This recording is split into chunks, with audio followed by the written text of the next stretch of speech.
Commissioners Planning Retreat to order. Good morning, everyone. And I'm going to ask Vice Chairman Nickel to lead us in the pledge and the invocation. Pledge allegiance to the flag of the United States of America and to the republic for which it stands, one nation, under God, indivisible, with liberty and justice for all. Let's pray. Heavenly Father, thank you for another day on this earth. Today, Lord, I pray for peace. We woke up to a new world this morning, Lord. Lord, I just pray that you lay your hands on everybody across this world as tensions seem to rise overseas. Lord, please be with our law enforcement, our first responders, and our military. May you be with them as they are keeping us safe and protected. Lord, be with us today as county commissioners as we are here planning for the future of our county. Lord, I know that if we want to make you laugh, we just tell you our plans. However, please be with us today so we can make the best decisions for our county in the future. In your name I pray, amen. Amen. Thank you, Commissioner Nickel.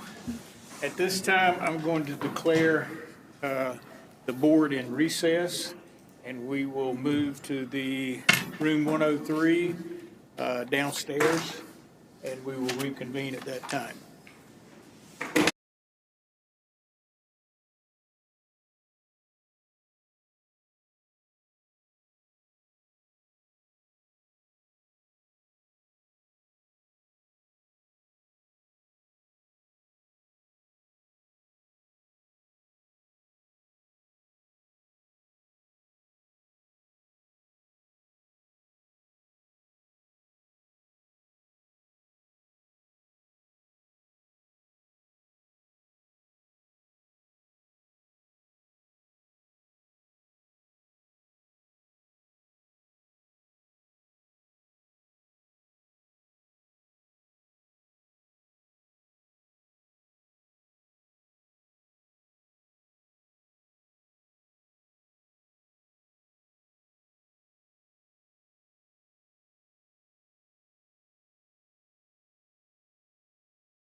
Again, I want to welcome everyone.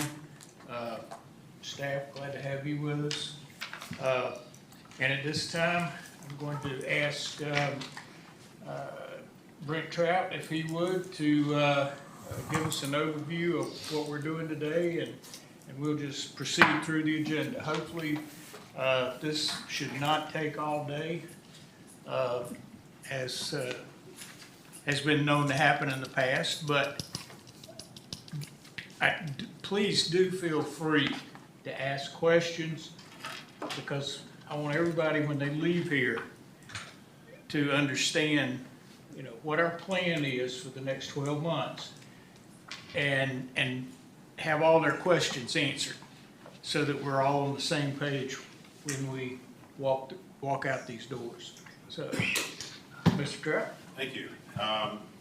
Well, we'll start with a couple of housekeeping items. You have microphones in front of you. There are microphones in the ceiling, but it'd be best heard speak into the microphone, so that, just as the chair did, so that it can be heard. We'll start out today with a look back at what's happened over the last year. Staff has prepared a video that they'll be able to produced by Ashley Bauer to provide us a look back, and then we'll have a bit of discussion, see if we've missed anything as it relates to that review. We'll talk briefly about the CIP. We just approved that, so I don't think we tend to spend very much time, but if there are any questions. I plan to go through the process that I'm recommending related to determining how we're going to spend our ARPA money, and talk about that process and see if there's any modifications you'd like to see based on what I'm proposing. Next, objective of today's meeting, will provide you the latest information on the county's financial position. Ted is here from Davenport. He's prepared to do that. Also, along with that, Kimberly and also Lisa will be making some comments regarding some trends that we're seeing here in Harnett County. We'll be seeking your information and feedback on the strategic plan action items.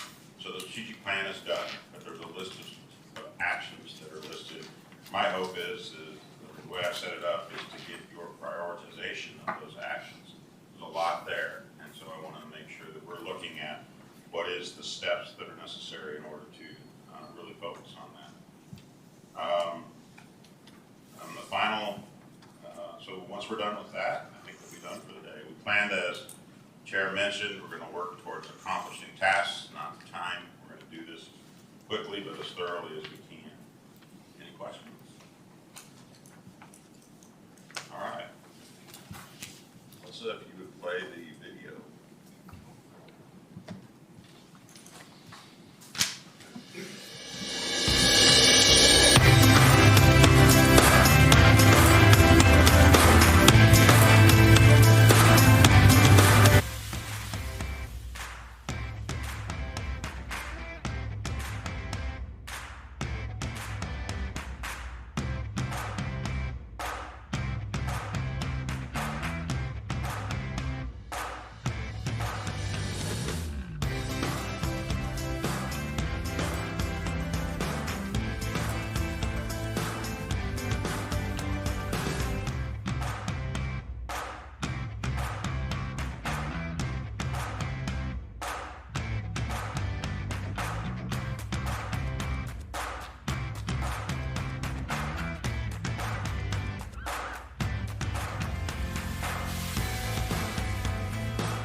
28th school, Harnett County Virtual Academy was added this year, which was able to, because of COVID, was able to free up a lot of class seats in their overcrowded schools.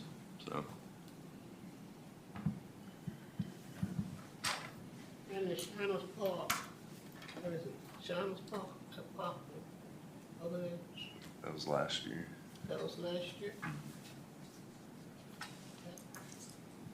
In-car cameras for the sheriff's department.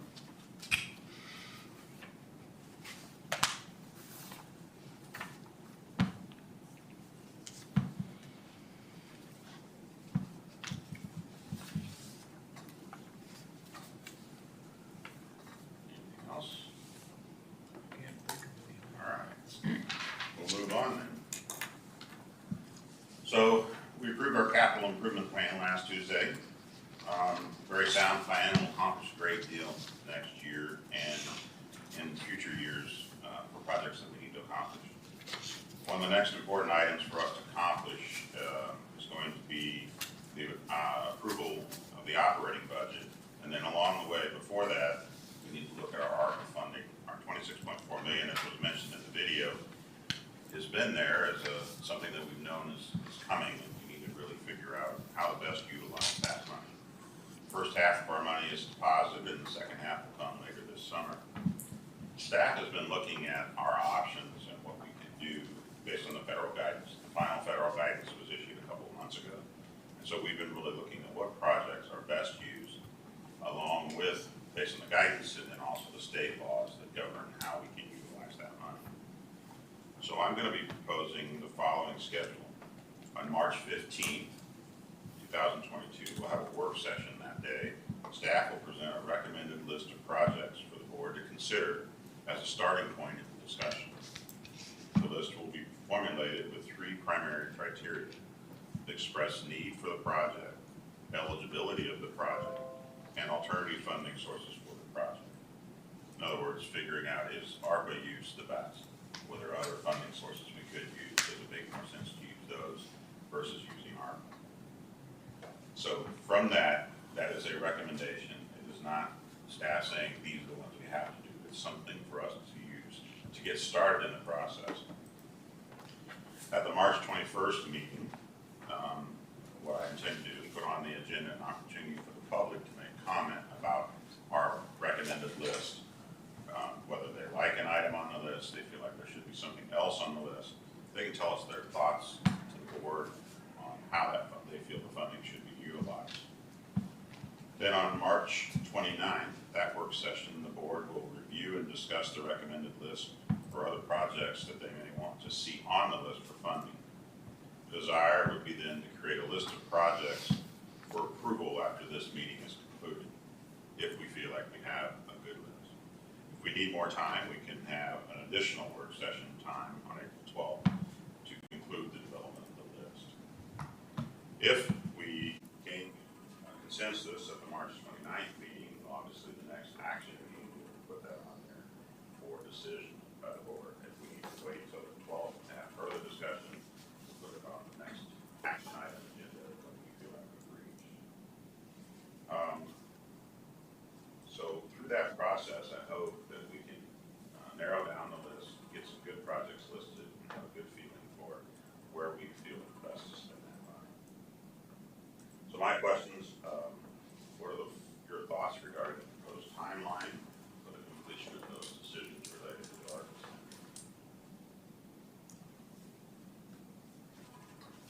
I feel like that's going to be enough time for us. I mean, obviously, it could be extended, but obviously don't want to push it too fast, but I also know that now that the final regulations are out, there's no reason for us to wait. We have projects that will have long lead times. The guidelines are we have to encumber this money by December 31 of 2024. So that timeline is approaching. We have until December 31 of 2026 to spend the money. So that's why I feel like it's important to get started. I think the time frame, we can start out with this time frame, and if we need to adjust it as we go through, I think we can do it. We can make adjustments if necessary, but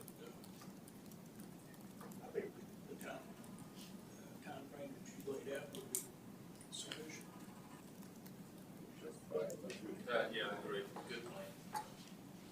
Do you feel like we need any more public input timeframe? Having us set aside for one meeting is enough? But I think we can probably judge after that meeting if we think there's need to have another one, we certainly schedule that. I think we just play it by ear at this point. Just my thoughts. So staff's got a set of recommended projects that we're working off of, and we're close to having that completed. Is there any particular guidance based on what you're aware of with relates to ARPA on how we should be utilizing this money that you would want to provide at this time?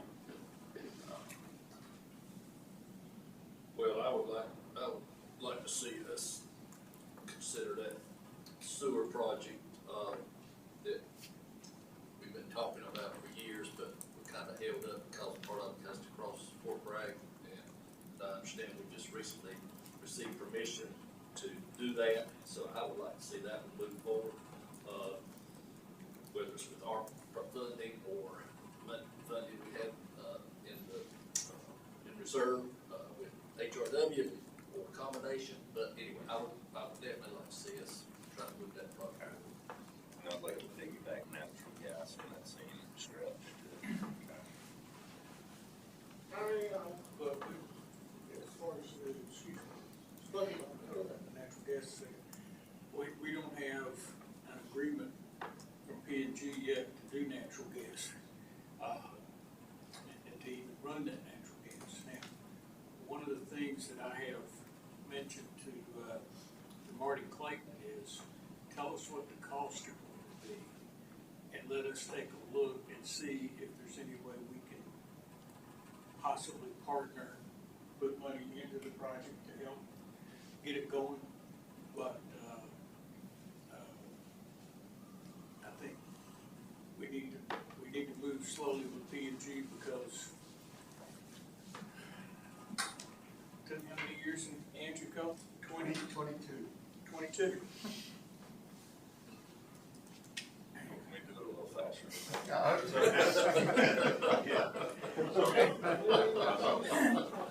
But I mean, well, we already have permission, and if we have machinery and stuff on the ground. Yeah, Chairman's right. I mean, we have good contacts, we just got to get the agreements in place, and I think that's a go. So, it's just a series of meetings to kind of see where we stand with that. And obviously, it makes sense with the retail and commercial that's coming in those corridors that P&G will be heavily in favor of. Yeah. I would like to see us, invest in trying to help those citizens in Riverside too. We got some grants coming out there. Well, I've been working on trying to get some grants to help, with the cost and all. But if those things don't come true fruition, I would hope that this board would consider using some of this ARPA money to assist those people. And the reason I say that is because I've been there, I've seen it. I've seen boards coming up in those people's homes from the flooding. And it floods down there not when it rains. And after it rains, that water stands there all the time. And if you don't believe me, ride through there and see it for yourself. No citizen should have to live under conditions like that, here in Harnett County or any county. So I'm asking that to be considered, because those people have been working for decades trying to get that fixed. And no one has paid any attention. But it's time for us to reach out and do something about that situation. And I would second that as well, Mr. McCoy is correct, is that, there has been an issue for decades, and it's been discussed by previous boards, but never any opportunity with funding to be able to help, from what I understand, and so I think this would be a prime opportunity to look into that if these grants Mr. McCoy is working on come through. If it will fall within the guidelines of whatever that plan. I gotta say, I appreciate Cody, because he has been working with me and some of the citizens down in that area. I don't wanna leave them. Thank you, Mr. McCoy. Actually, on your workshop, March 1st, there will be a presentation about that to apply for a Golden League grant. funds from the General Assembly that we hope we can secure as well. So I hope that is getting momentum moving forward. Thank you. Thank y'all. You too. Any other projects that, anyone like to see? Consider? I noticed probably already on the list. But, I'm hoping, I know it's probably on the list, but we need to consider another water plant and, something to continue to have, the flow of water to our citizens here in this county. Because with the number of, new residents coming to Harnett County, our water plant is not going to be able to come up to the capacity. And I know I have heard it since I've been on this board for 8 years. Harnett County got plenty of water, but Harnett County don't have the citizens, didn't have the citizens coming into this county that we have now. And that water is for the whole county, not just for sections. You know? Does HRW have a plan to do, another water plant in northeast part of the county? I believe I heard that. Yes, And, I don't know, we don't what exactly I'm the saying is, process on that. I don't know if, well, the federal government probably will assist with that too, right? Yeah, well, in case it doesn't, I'm just saying, we need to prepare for the future. Because I'm telling you, it's been speculated that over 50,000 homes are gonna be built in Harnett County. I don't know where we're gonna put all these homes, but it's coming. 50,000. We got between 10 and 11,000 permitted already, don't we? Yeah, you do. Rick and I were talking yesterday about this. They're predicting, 10% growth for Harnett County. Yeah, roughly, about between 10 and 11,000 increase in population every decade for us until 2050. And we got 10,000 houses, let's say that's, that's Might be 20,000 people, and they're only predicting we're gonna grow by 10,000? Somebody's got their numbers mixed up here. But I will say this, I didn't throw the number out there, I got it from one of our state representatives. Now, it might be inflated a little, whatever, I don't know, but I know they know up there. Yeah, More so than we know down here. I've had conversations with Mr. Ward, I'm just beginning to learn all of the plans that HRW has, but, there are plans and so forth. The focus right now is really on the expansion of the sewer to the wastewater treatment plant. But there are plans in place to handle additional sewage in the southwest part.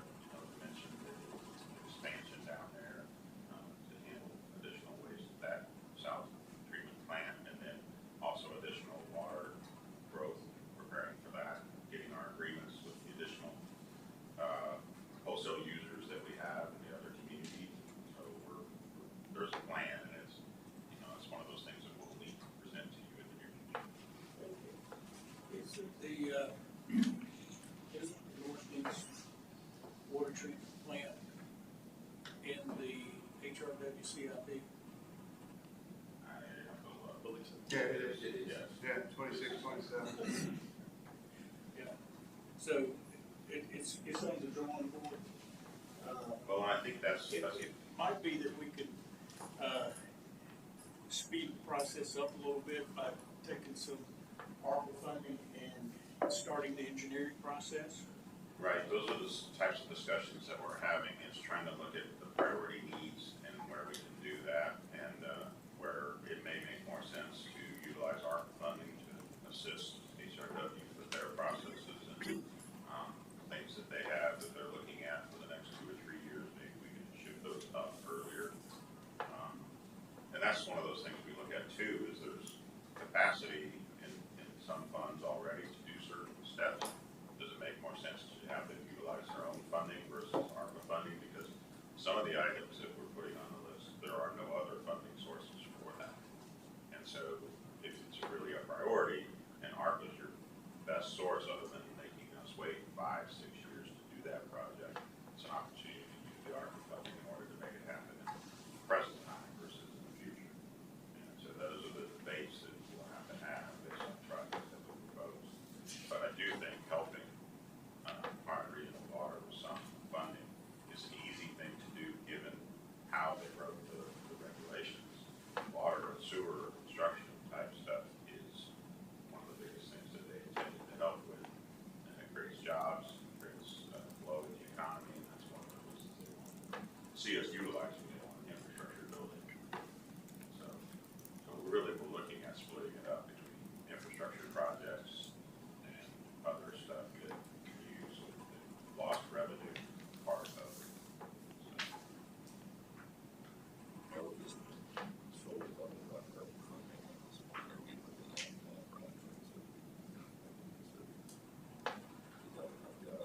it's really, yes, taking a look at the CIP and looking at projects, and then you'll see there are a number of projects that are in the CIP as future projects that we believe that this funding is best used to move those up in the present time instead of keeping them in the future.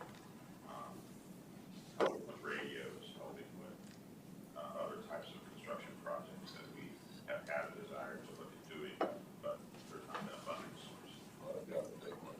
I'd like to see Iowa High School, Community Valley High School out there. That's with all the things that we are having already had. Or the group, especially at the high school, we were promised one years back, and I think building that now will help us in years from now be able to move some of these, because other schools are going to need to be rehabbed. I mean, you're going to need to do some of this, and so I was thinking something like Yeah, and it's, the numbers that I see, it's 90 million for a high school. And so, as an additional part of the presentation, we're gonna talk about how we're gonna fund schools going forward. But it might be that there's, that is a possibility that we can look at how to kickstart that based on the school board's thoughts with regards to what school comes next. Bottom line is, we're been in here today, we have a plan to be able to help to get school construction going and give them the funding they need for the long term to be able to continue to make good decisions and plan and get ahead of this influx of additional students that they're having. I got one other thing too. I would also like to see either probably with the old campus would be the best location, but like some remote resources, county resources, because whether it's veterans or any sort of social services and stuff, we need like something remote down there for that large population instead of them having to constantly come up here. I mean that is the home, and I mean everything's centrally located up here. So. And we'll have, actually, it's good timing that you bring that up. We're actually leaning forward with that presentation, the next work session on what we're looking at for detonated, encompassing all of it and what our plans are. And for those recommendations are for those buildings over there. So you're right on top of what we're seeing as well. Police and the sheriff's and something like that. Definitely look at that as a possibility. I have a question, and I'm not sure if anybody in the room has that answer, or has this answer, but out of the 10,000 to 11,000 permanent homes right now, where are they located? The 10,000 to 11,000 permitted homes? There are a variety of places, and Coley probably has the best. I'm sorry, I was getting a peek. Can you repeat that? Where are the 10 to 11,000 homes that are being considered for future growth? Yeah, so Okay. I've got the porcupine map that I always keep in my office. I can go get that near the break and let you look at it. The concentration of it is gonna be in Northwest Harnett. Of course, you've got Andrew, Littleton. There are pockets out in the western end that are starting to pick up a little bit, but But I've got a map that I'll share with you that shows the number of lots and exactly pinpoint where they're at, so I'll bring that to you at the break. The last I heard, Chairman, was Lillington had close to 7,500 proposed, and Andrews, I think, topping the 3,000 mark. So when you mentioned 20,000, when you take our 10 or 11, so that puts you over 20, that's proposed. So I'll bring you that map and let you take a look at that. Well, I mean, that's what I was trying to find out is, are the homes that are being permitted right now, are they predominantly in, what part of the county are they predominantly in? Howard's got a project with a couple hundred. That's right. Dunn is looking at a project with, I don't know what the number is, it's somewhere between 400. Okay. But I'm just trying to figure out where because to me that is going to impact some of these things that we've talked about. Where's the water treatment plant going? Where's the high schools going? Where's the elementary schools going? Yeah. We need those numbers, so that we can do a better job of planning. But I know here in Denison area, we're just down to 10, it's gonna be $1,000 to be a point. And I think that's part of it. And then on 401, there's a stretch of homes gonna be built there, I don't know the number. And there's plans to build shelters for the area too. I will call right out here though. 421 going towards, Dunn. There's planned to be between 500 to 700 homes on that in that area going on Campbell College. There's 2,200 homes just past the cemetery on 420. Right, I mean, it's huge, I mean, I don't know how in the world we're gonna be how we're gonna get around in this little small county, what's going on, but one more thing I wanted to mention, and I don't know whether this will play a part in, this type of money or not, but with all these, citizens moving into this county, we gotta start strategizing on how we can bring jobs to this county. And in reference to talking to a lot of people, statewide as well as local, share builders. I don't know if we can use that money for that, but that's something for us to start thinking about. You can't have this number of citizens, new citizens coming in the county. With right now, here in this county, and I know this for a fact, it was like that in 2014. Over 68% of our working citizens are going out of this county to work. And it's not going to do us any good to have all these citizens coming in here and have much economic development and jobs for this county because it's badly needed. I believe, Commissioner Boyd, our March 15th meeting, I believe Mr. Lockman is going to present the economic development plan for the next year. And I think that will answer some of your questions about jail buildings and other items that you're talking about. To do it, but you know, you gotta prove it to me, because I've been hearing that story for years. And I've been sitting on that economic development, board for years, and we haven't been doing nothing but talk. So I'm ready to see something. All right. I mean, I know that every commissioner's gonna be, advocating for their own district and the growth that they're having, and I think it's great that we're gonna be planning for the next 10 years and all the growth that we're expecting to come. But for the last 10 years down there on the western side, I've been growing and growing and growing, and I have several neighborhoods. Carolina Lake's 1,700 homes, Lexington, Plantation, another about 2,000 homes. Anderson Creek, 1,200-1,500 homes, all within like a 1-2 mile radius. Northridge Plantation, all of that. And we have nothing still. So I really would like to see some resources and something invested with that. If you want to talk about high populated, high concentrated areas that we already have that actually have the highest median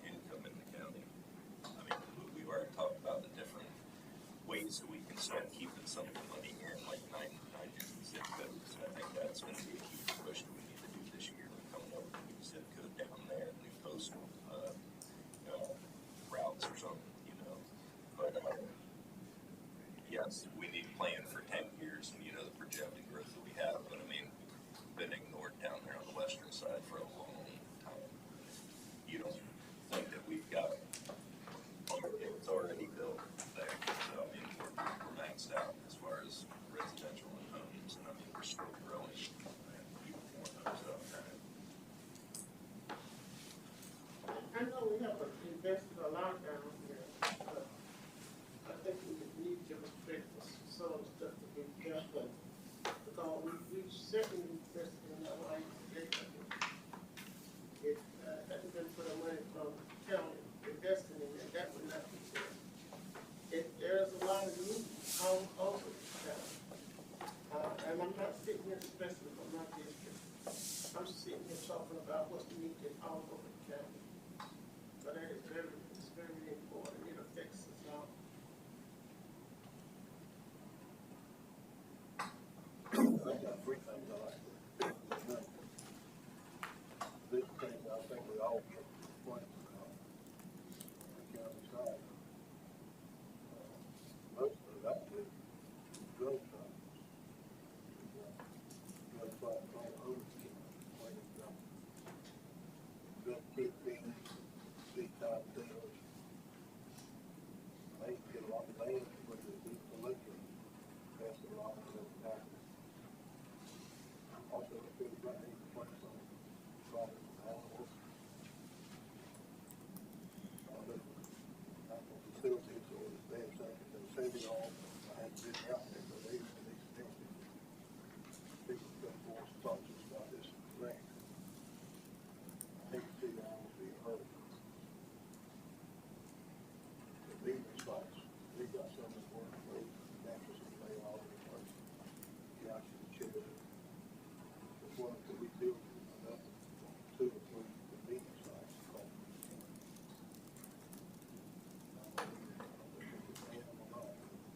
It's a way to fix the floor, it's not these bathrooms, it's refrigerators. That they don't have to pay. Right. It's trouble.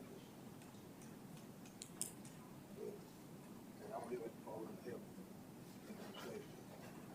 Right. We're constantly getting, well, the public comments are constantly talking about the animal shelter. But the thing is, the animal shelter is on the CIP. But do we fund it and pull it forward? Or do we, wait until HRW starts expanding the wastewater treatment plant? And then we have to do something. You know, that's the decision we're gonna have to make. It's good to be proactive and do it now or be reactive. If I, We've got a couple things to share, if you don't mind. Yeah. specifically the animal shelter issue, we've been talking internally with the department director over there and the need.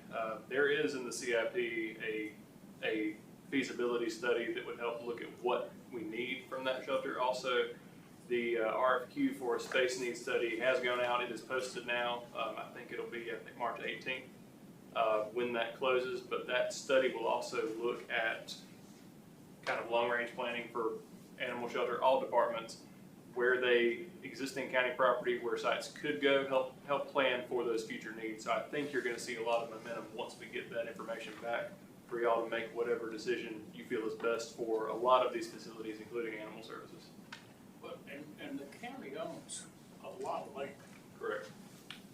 I talked to, Mr. Levens last week, and I asked him specifically, how much land do we need for a new animal shelter? He said, a couple acres. I said, well, why don't we look way down the road and let's go for 10 acres? Because the county has got tracts that are, right at 10 or just over 10, and, that might could be used for that. I haven't been able to identify exactly where all of them are located, but, some of them are in very rural areas, with not a whole lot around them, at this point in time. So, I think that's something we need to be thinking I about. agree with you, because if we don't only get dogs and cats, we get horses, cows. Yeah, that's good, point, very good point, because we have to have that facility. We are in dire need of that. Chairman, I think one thing we need to consider is, remember, we have 4 municipalities that we also do animal control for as well. So as they continue to grow, that's gonna be a tremendous burden back on us. So sometimes we tend to forget that, but when you talk about the county, we do everything but the city of Dunn. And this is a 600 square mile county. So as far as the needs study, I agree with the land and looking at all that, and I think that'll lay that out and prioritize. But I also feel that we probably need to look at a central location because of livestock and the municipalities and what we're trying to control. Well, we have been approached by a couple of gentlemen that own a tremendous amount of acreage. And they said, we'd like to work with the county, you know, to utilize this land. I think they brought this up once before, and somebody suggested landfill, and boy, don't bring that up. We got enough problems anyway, we don't need that one. But, the only drawback with that particular, tract of land, it's not in downtown Lily where people wanna see it. I don't think the animal shelter's ever gonna be in downtown Lillington again. It's out between 87 and US 1 on Highway 2427. And there's only 1,200 acres out there. That'd be the biggest dog park in the United States. But, I mean, it's just something we need to think about. Right. And like I said, it may not be the most convenient place to get to, but as this county's growing, we're gonna have to start looking at across the county for where to put things. And that may be one. Yeah, and I totally agree with that, Commissioner Nichols. You're right. What we're looking to, our vision is having adoption centers, possibly in different locations. So that may be something we could look at to get the public more engaged and involved to help with adoptions and donations and to really rise this particular department up, so. One room in the building. Then they can go on up. Talk about convenience centers for a second. Look, could I make one more comment about, Mr. Tangy, I appreciate that information. I actually, called Chairman Witherspoon yesterday and asked him to set that up so we could get some kind of report from the director with regard to the perceived needs from that point, because we have been hearing quite a bit from our citizens. So, but since you're way ahead of me on that, I would just hold off on that until you get that information put together. But I would like, maybe with these ARPA funds, if there's some way, either with displaced money or if they're allowed to be used in such a way, and maybe that is one of the future projects on our CIP that we could kick up, if we've got that greater need. From what we've been hearing from our citizens, it sounds like we may have that. So throw that 2 cents in on that before we move off of it. And I think just to hit on that point, and we'll obviously touch on that on March 15th when we give the broader ARPA presentation, but you've hit the nail on the head. There's a portion of the funds that will be required to be used very specifically for ARPA-related projects, and then another portion of the funds that our goal is to provide you with as much flexibility as possible to accomplish the needs of the county to the extent possible. So we will definitely be presenting one of that coming up. Thank you so much. To go back to the convenience centers. When I was mayor in Andrew, I approached the Harnett County Board of Commissioners, specifically the Commissioner for District 4, and said, we, county, will donate the land if you will put a convenience site close to Andrew. The location we were looking at was between Andrew and Lewis Creek. The old water treatment plant. I think they're gonna build a pistol range out there now. For, I think the sheriff wants to put he wants to partner with, Andrew to expand their shooting range out there, but there may still be enough land to put a convenience center. I don't know, but, we were told, well, we don't have the funds for that, and maybe not have the funds for that, but we were given them the land. Yeah, so typically that's the biggest expenditure that's still on the table, or maybe there's someplace else. Yeah.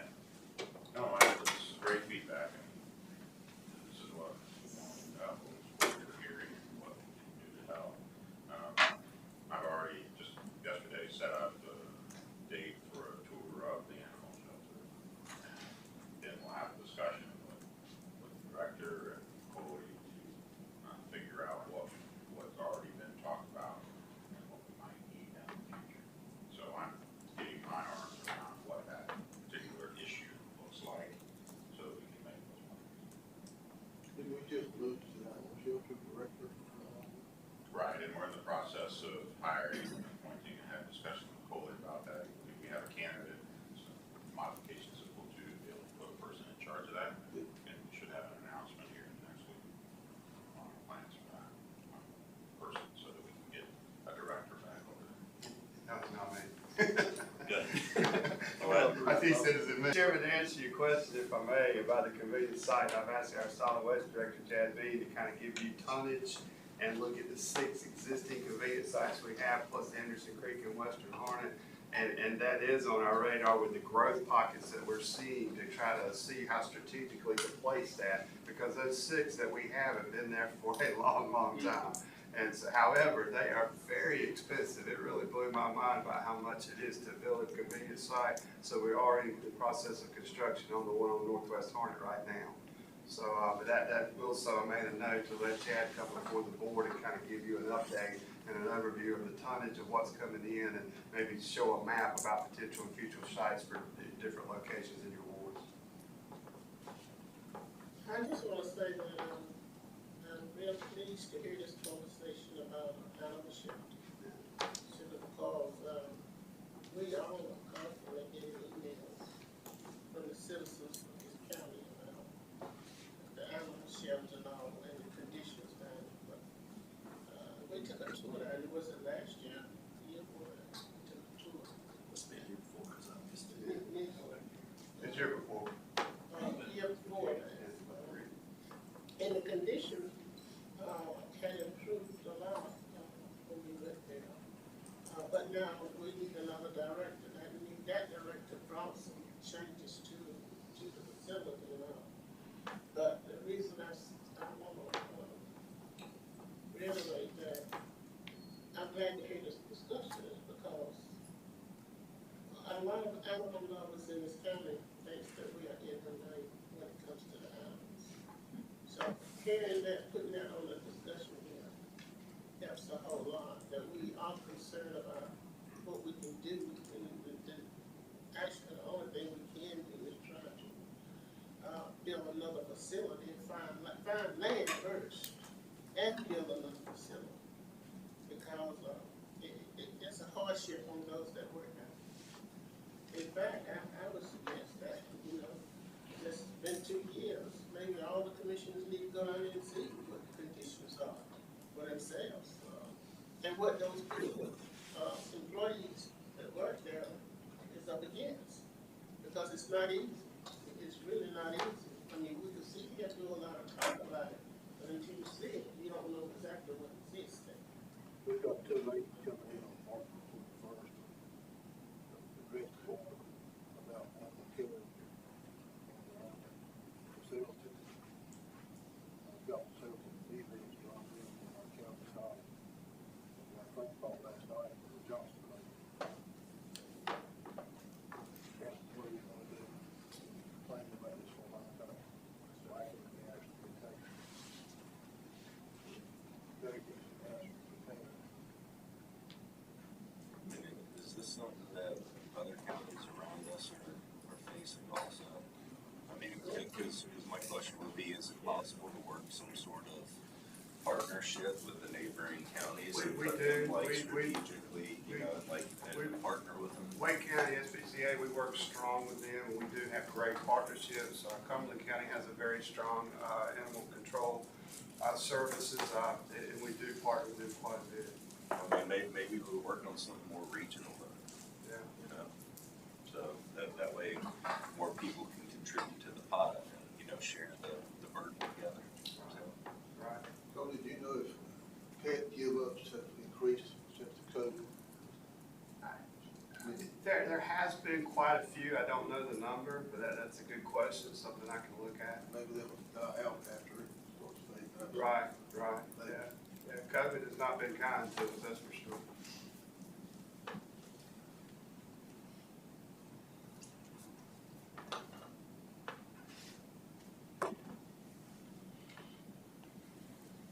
All right, well, I think that, handles what I want to cover as it relates to ARPA. It's that kind of guidance that helps us as we look forward to our recommendations to you, trying, targeting on some of those things. And we have some others that from the staff level we're seeing, and so we'll work to create a, set of projects and programs that we want to support that you all agree on.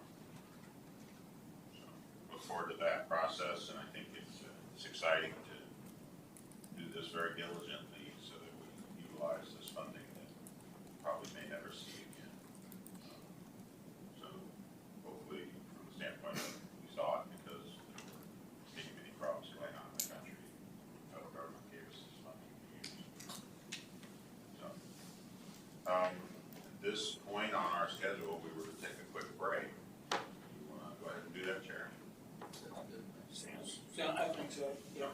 We'll take the, we want to take a 10-minute break. Yeah, 10 minutes tops, and let Kimberly get ready to go. We'll be back. I'll tell you what, let's just go till 10:15. That's about an 11-minute break.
fiscal policy.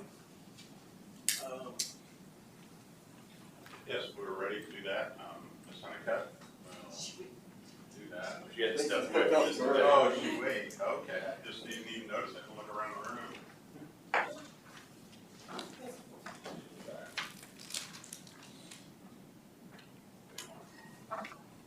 Pause.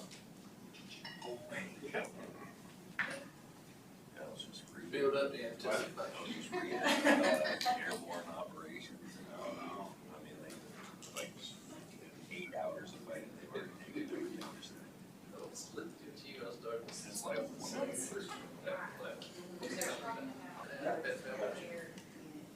Oh, wow. I'm excited. The rest of the world out here.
Yes, sir, I am. Thank you. It's glad to be here again this year. It's been quite, seems like it's taken forever to get here.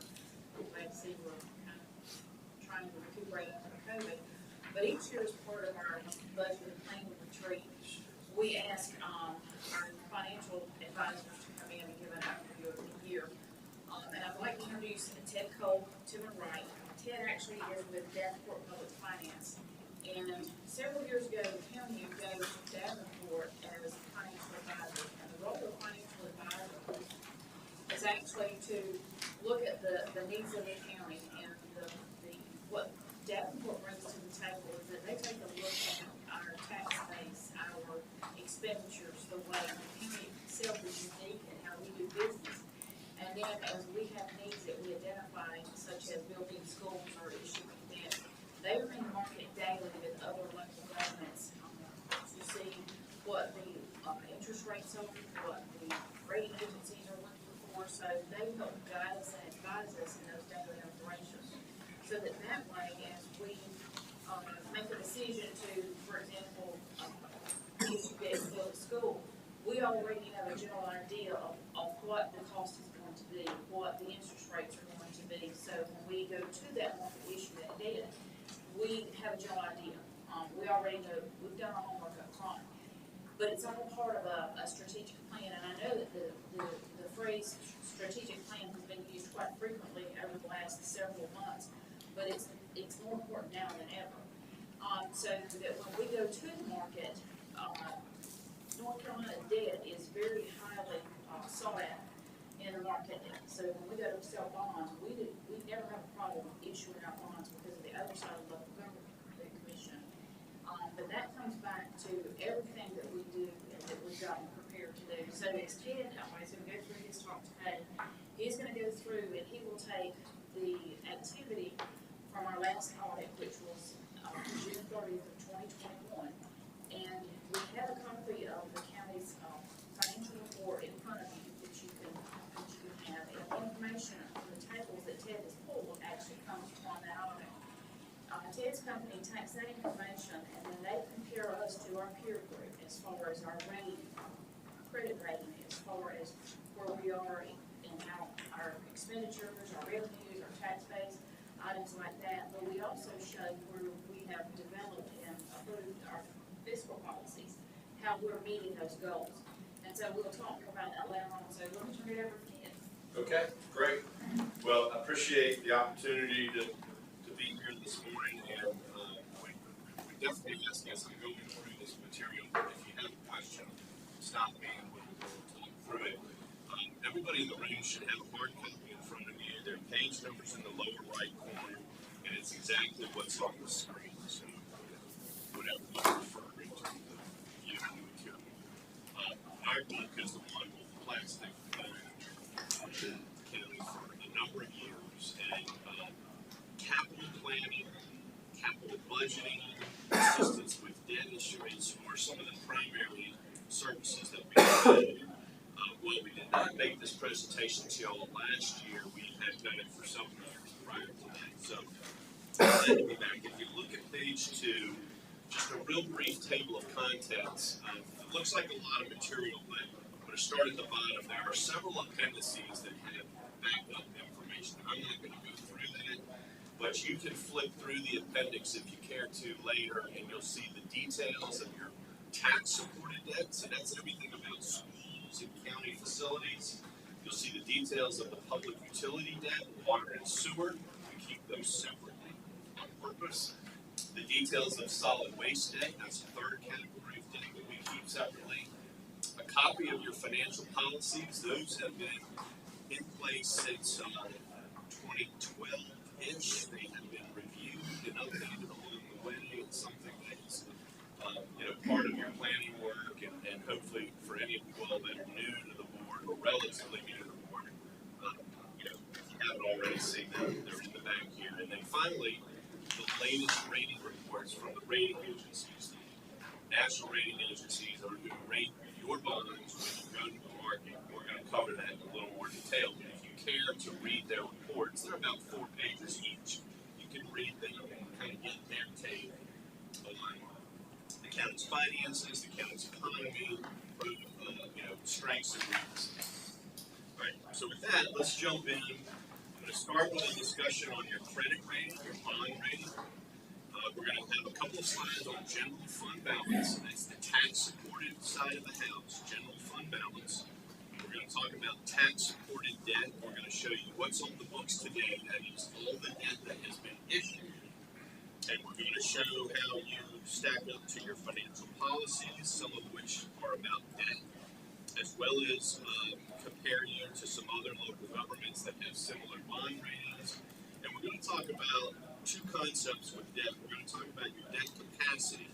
That is your ability to take on debt as a county for whatever the purpose might be, schools, county, and a combination thereof. And be able to do so in a way that's consistent with your policies and consistent with the rating level that you're at from the rating agencies. So there's debt capacity, and then we'll talk about debt affordability. That is how you pay for it. So we might be able to demonstrate on paper for a local government that, look, you have capacity, you can take on debt and still be in line with your policies and line up to where we would expect you to be given your bond rate. That does not necessarily mean it's affordable, right? How do you pay for it? So those are 2 important concepts that we want to distinguish. We are going to talk about and give you all a review of the planning model that we have in place that we review on a regular basis with staff that projects into the future. So you'll have a good understanding of what debt's on the books today and how that pays off over time, and then we have a section that projects what sort of debt you could issue in the future within certain parameters. Those parameters being your policies and your ability to repay that debt service on an equal basis. And then finally, we have a more brief overview of your public utilities debt. That's water, sewer, and solid waste. All right, so we'll start with the credit ratings on page upper left. There are 3 national rating agencies: Moody's, Standard & Poor's, and Fitch. Moody's and Standard & Poor's are the most commonly used. AAA is the highest bond rating that any local government or state for that matter can achieve. You can see from Moody's you're a AA2, so you're in the middle of that AA category and a couple notches away from the highest rating. time from Standard & Poor's. You're a double A minus, you're one notch lower than Moody's, but still in the double A category. And if you look at the very bottom right corner, you will see from S&P their last observations, and they use very specific wording when they talk about 7 areas of focus. That in the bottom right corner, they talk about economy, they talk about management, budgetary performance, that is, how are you performing year over year on financial results, budgetary flexibility, how do you budget, what kind of surpluses are you running, liquidity is your cash or your fund balance, debt and contingent liabilities, and institutional framework. Institutional framework is, you score out very well because you're in North Carolina County, and the UK of North Carolina government structure is very favorable. They look at those 7 areas, but they use very specific wording. The best wording that you can achieve from them is very strong, then it's strong, then it's adequate, weak, and very weak. So you can kind of get a sense from S&P across those 7 areas whether they're viewing you, on the strong end of the spectrum, middle, or on the lower end. And I'll also note in the very bottom bullet, when we dealt with them last with the last general obligation bond issue that we sold, they did not change the county's rating, but they assigned what we call a positive outlook. So you can see what that means in their own wording, which is if trends continue, financial performance and economic development continue, within a 2-year window, they think there's a decent probability that the rating could be increased, in which case you might go from that double A minus to the double A, which puts you on par with S&P. So we think there's a near-term opportunity with S&P to improve the bond rating, but I will also tell you over the medium and long term, we also feel like there's opportunities to raise the rate. I don't think by any means you're capped out, right? I mean, there are certain things that you all can control as an elected body, right? Budget to budget, you can control things like your fund balances and the way that you budget, your tax rate. Those are sort of credit factors that you can control on a more regular basis. Economy, in the short term, you certainly want to move in the right direction in terms of providing a place where economic development occurs, where people want to come and invest, create jobs. So I'm not suggesting that we're capped out, but to get to that higher AA1 and AAA, maybe a little more of a medium term, because there are certain things they look at, tax base, median family income, and other things that have to come up and line up with that higher rating level. And those are things that you all just can't necessarily influence on a regular basis. So it could be a little bit longer of a process. But nonetheless, very good ratings in the AA. We believe there's an opportunity to improve that rating from Standard & Poor's. And everything we're working on this planning work is to position you to take care of the things you need to take care of, be able to facilitate growth. And if all of that happens, you are setting yourselves up to see further improvement in the rating. You can see in the upper right the general observations from Moody's. So recent tax-based growth, stable and healthy reserve levels and liquidity, manageable fixed costs. The challenges were below average wealth levels, elevated unemployment, higher debt burden. What could lead to an upgrade? Tax-based expansion and improved income and wealth levels. Again, those are things that are hard to influence in the short term, but as you're making decisions along the way to invest in capital and do other things, you certainly set yourself up to see continued growth and improved income and wealth levels. That would be the goal. What could make, conversely, what could lead to a downgrade? Tax-based deterioration, structural imbalance, that is you're running deficits every year in your budget, you're using fund balance to plug the gap, those sorts of things will be viewed negatively. A significant increase in your debt or capital needs, or a failure to appropriate for debt service in any given budget. So none of those are likely, none of those are what we're seeing in your recent trends, but nonetheless, things to keep in mind. Could you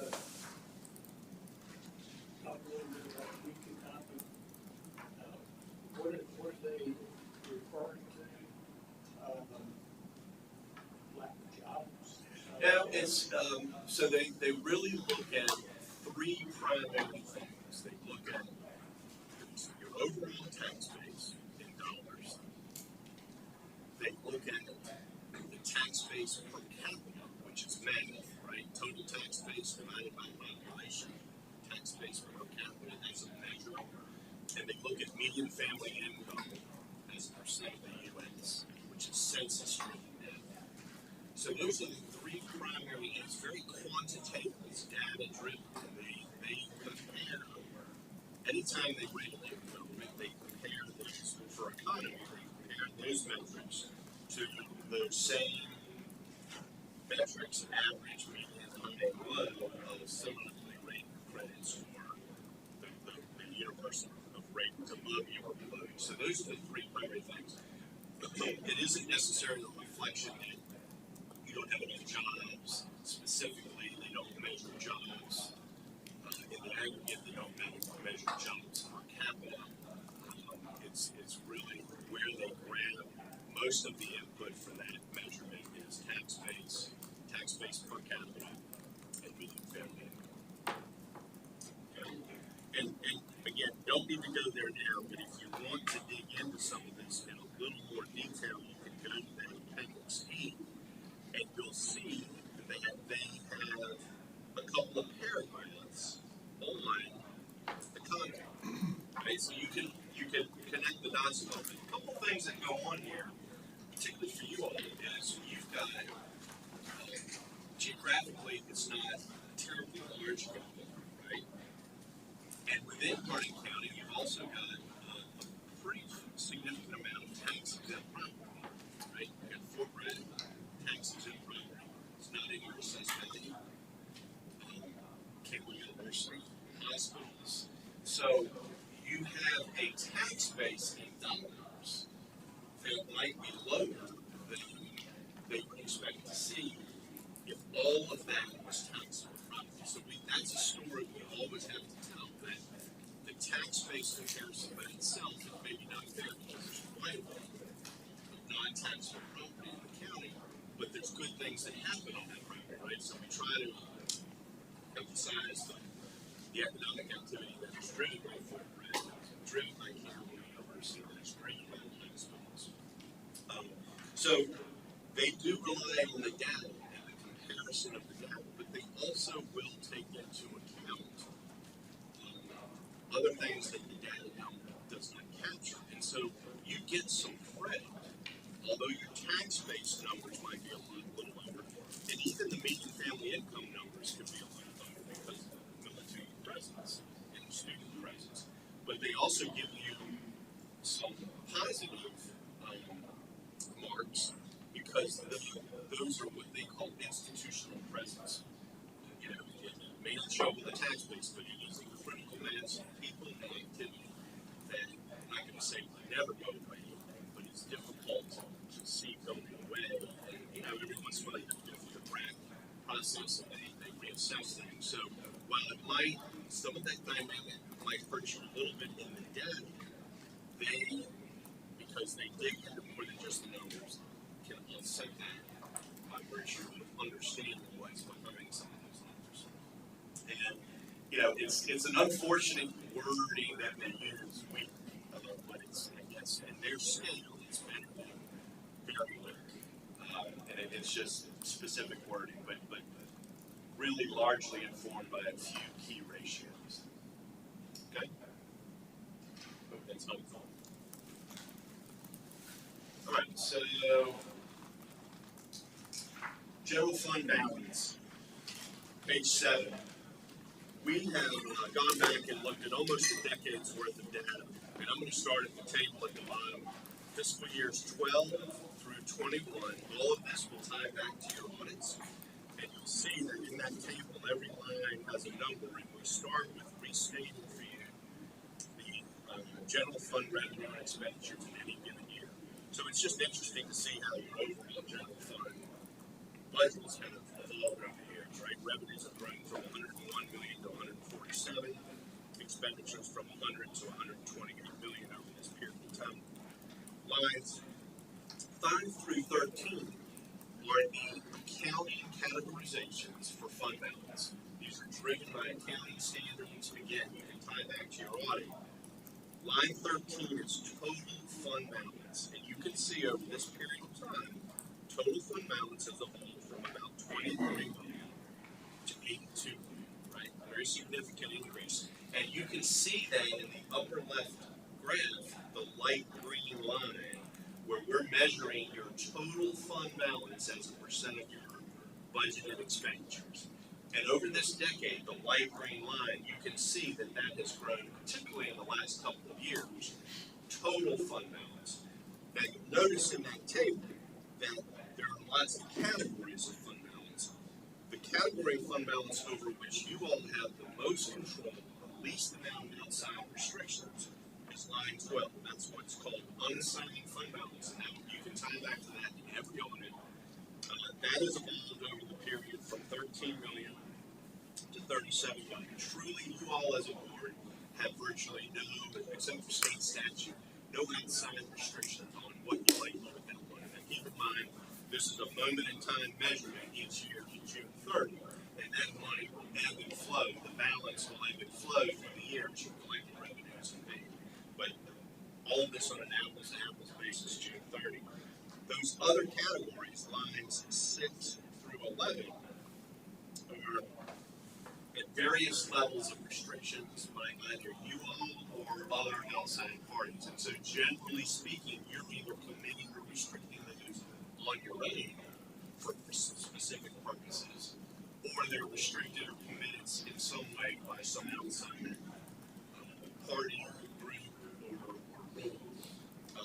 One in particular concept that was instituted formally in the budget of fiscal 20. This is part of the capital planning work that we've worked with your staff on and that they then implement as part of the budget is identifying and segregating specific funds that are going to be used or are used to support capital investment and debt service going forward. I'm going to talk a little more about that. That is money that you all control. So you can see line 9, what is that? That's about $12.8 million in 2021. You all control that money. Prior boards and can say, look, we want to count. It's a good policy. You've managed to it for a number of years. I think that's just in and of itself positive through some years that have been pretty tough for various reasons. And particularly in the last couple of years, we've started to see a little bit of an uptick, which is generally speaking is good. For the rating agencies, more liquidity and cash is better. Certainly from a practical standpoint, we all recognize there are limits to how much cash you can have in the bank. I think you manage that well, and it certainly does provide flexibility for unexpected events, whether you're dealing with a negative event or trying to take advantage of an opportunity. Last thing on this slide is the upper right. This is a comparison to other rated communities looking at unassigned fund balance. That's the one tied to your policy as a percent of your budget. Harnett's at the top, and we've shown you where you were in 2012, where you are as of the last audit, 2021. So you have improved not only in dollars, right? Those dollars have grown from 13 to 37 million, but they are growing at a pace. And you can see on that 2021 bar for Harnett County, you compare very well. The light green bars are national counties, AA1, AA2, and AA3. Remember, y'all are a AA2 county. The light green are averages or medians across the country. The dark green are North Carolina counties. And there's, 100 counties in North Carolina, and, about 40 of them carry ratings. Not everybody has a rating. You're a AA2 credit, so that second bar from the bottom is your true rating peer group, and you can see you are right on that median, but you can also see within that AA2 median, that blue line, you've got somebody that's under 5% and somebody that's pushing 50%, if you see that blue line. So you're in compliance with your policy, you have a good long-standing policy, and outside of the policy, you compare very well, particularly with North Carolina capital center rate that you're invited to review. Okay? Alright, so I just wanted to take a moment to kind of add to this slide. I had asked Ted when he was preparing this slide to actually include a longer fund balance trend so that I can kind of share some historical data with you. So in 2012, that's when this table begins, was the year that we implemented the fiscal policy, and that's actually located in under tab D. And I remember when we began this, we stated that we wanted our unassigned fund balance to come in at a minimum of 15%. So you can see in that year, and I'm looking at line 17, our unassigned fund balance was actually 13%, which was below what we had projected, but it was also above the 8% that's recommended, or the minimum 8% that's recommended by the LGC. And in that year, that is the year we began talking about having fiscal policies, having benchmarks, knowing that we had capital needs and capital growth, and there were so many things that we wanted to do. We needed a plan, and so part of that plan was to develop those policies, and from time to time, we look to check our performance indicators to see if we are making our mark. Having those fiscal policies and having that plan is one of the items that the rating agencies review. Do we have a plan, or do you have an intentional way to address the needs of the county and what you want to see done? And number two, do you stick with your plan? So that was the first mark, and that was the year I remember when Commissioner McCoy was here. You know, we started setting aside money for capital. We started, making a funding mechanism out of it. And so as that fund balance number started going up, okay, we're now getting to where we can start putting money aside. Because every time we need to do something, we don't want to necessarily go take it from our fund balance. If we're setting it aside in these defined areas or defined funds, then when we need to do something, okay, we have this money over here for capital. And that has led to the CIP plan that we have now. So as you approve these projects, we have this money already set aside. So that's how we're actually doing it. And I remember one year when we started spending money, Commissioner Moore, I'm going to tell it on you. You made the comment that you were concerned we were spending money, but it was money that we had put aside. So we were able to buy vehicles. Previously, we had financed automobiles. A county our size, we should not be financing vehicles. We should be paying cash for them. And so that's why some of our peer counties that we're trying to get ourselves, up into that group, they actually have the liquidity available that instead of financing things, they go pay for it. It's a smarter use of their money, so they're not paying finance charges and things like that. So I kind of want to bring you around as you start to look at the projects that you want to invest in. The use of the ARPA funding, it's all part of this large plan. But I also want to indicate, when you look at this table, one of the other items that really is worth mentioning is out line 10, where we talk about assigned for subsequent years' expenditures. That's where we actually appropriate fund balance during the budget process to balance our budget. And you'll notice that there's 2 years there that we didn't appropriate any, and that's when our assigned fund balance actually took off. That was the year that we modified our fiscal policy to say that our target was a minimum of 15, but a max of 20. And part of that, written into that further, was that anything over 20%, you have an assigned list of what can and cannot be used with the funds in excess of 20. So the piece of paper that I've handed out to you shows you that I took the fund balance from last year and the unassigned percentage, and then adjusted it for the current year activity. And so at the bottom, that gives you a generalized idea of the amount of funds in excess of your 20% that are available to you. So that as you're looking at these projects going forward, that's money that's available to you that you can allocate for one-time uses, pay out of debt, those types of things. So I thought this was interesting to push this out to 12 years out. Ted did a great job getting everything on one page. I mean, I know it's still small, but it tells a really great story.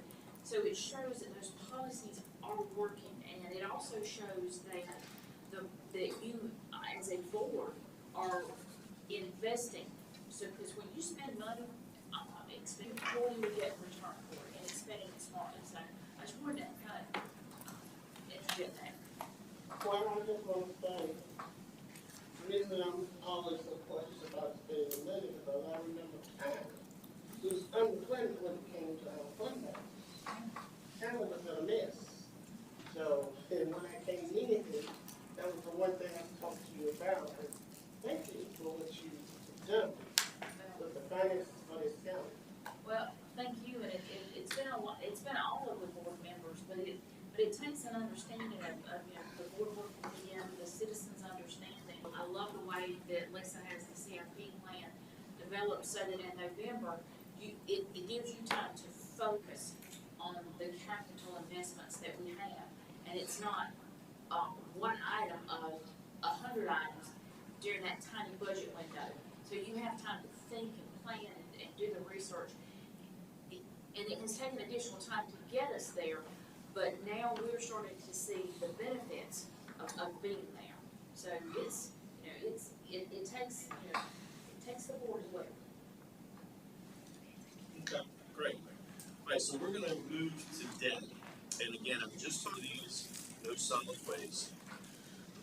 Page 9, you can see on the upper left, the graph that shows your debt profile. Each bar is a fiscal year, starting with fiscal year 22. You can see that your debt's gonna step up a little bit in fiscal year 23 because we issued some new school debt recently.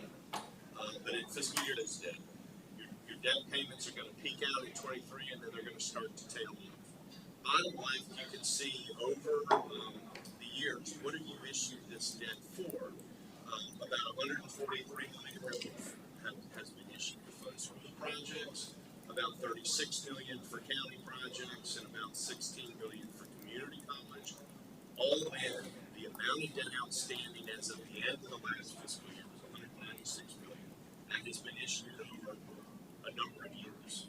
Everything that's on the books today will be paid off by 2042, and you can see on the right-hand side, by fiscal year, the annual principal, interest, and total payments. So in the year we're in, about $19.9 million going towards tax-supported debt. It's going to step up a little bit in 23, and then it begins to step down. And this is going to be the starting point when we transition here in a bit to talking about potential new debt or new capital projects that will require that. So this is your debt profile. Everything is fixed rate. There's no variable rate. We know the payments to the penny, and it will only change if we look to take advantage of a refund need or to pay down debt early. The far right column is one of the first debt ratios we look at. It's called a 10-year payout ratio, and you'll see that it's measured in percentages. What that is measuring is a forward look, 10 years between now and 10 years from now, how much of that principal will have been repaid. And you can see each year you're retiring $13, $15 million a year in principal. So what that column on the right is measuring is 10 years from now, 63% of the principal that's outstanding today will have been repaid. Higher is better. It means you're amortizing the debt more quickly and not backloading it. And we graph that in a couple of other ratios on page 10. So starting on the left, that's that 10-year payout ratio. The green bars are your percentage, about 63%, and it starts to get higher. Higher is better here. Your policy says we don't want to fall below 50%. That's the red line. I'm looking at the left-hand side only. You want the green bars above the red line here, and they are with some margin. So you're in compliance, and on a comparison basis, right below that, for the same light green national counties, dark green North Carolina counties, you can see you're a little below the medians, but you're not an outlier on the low end.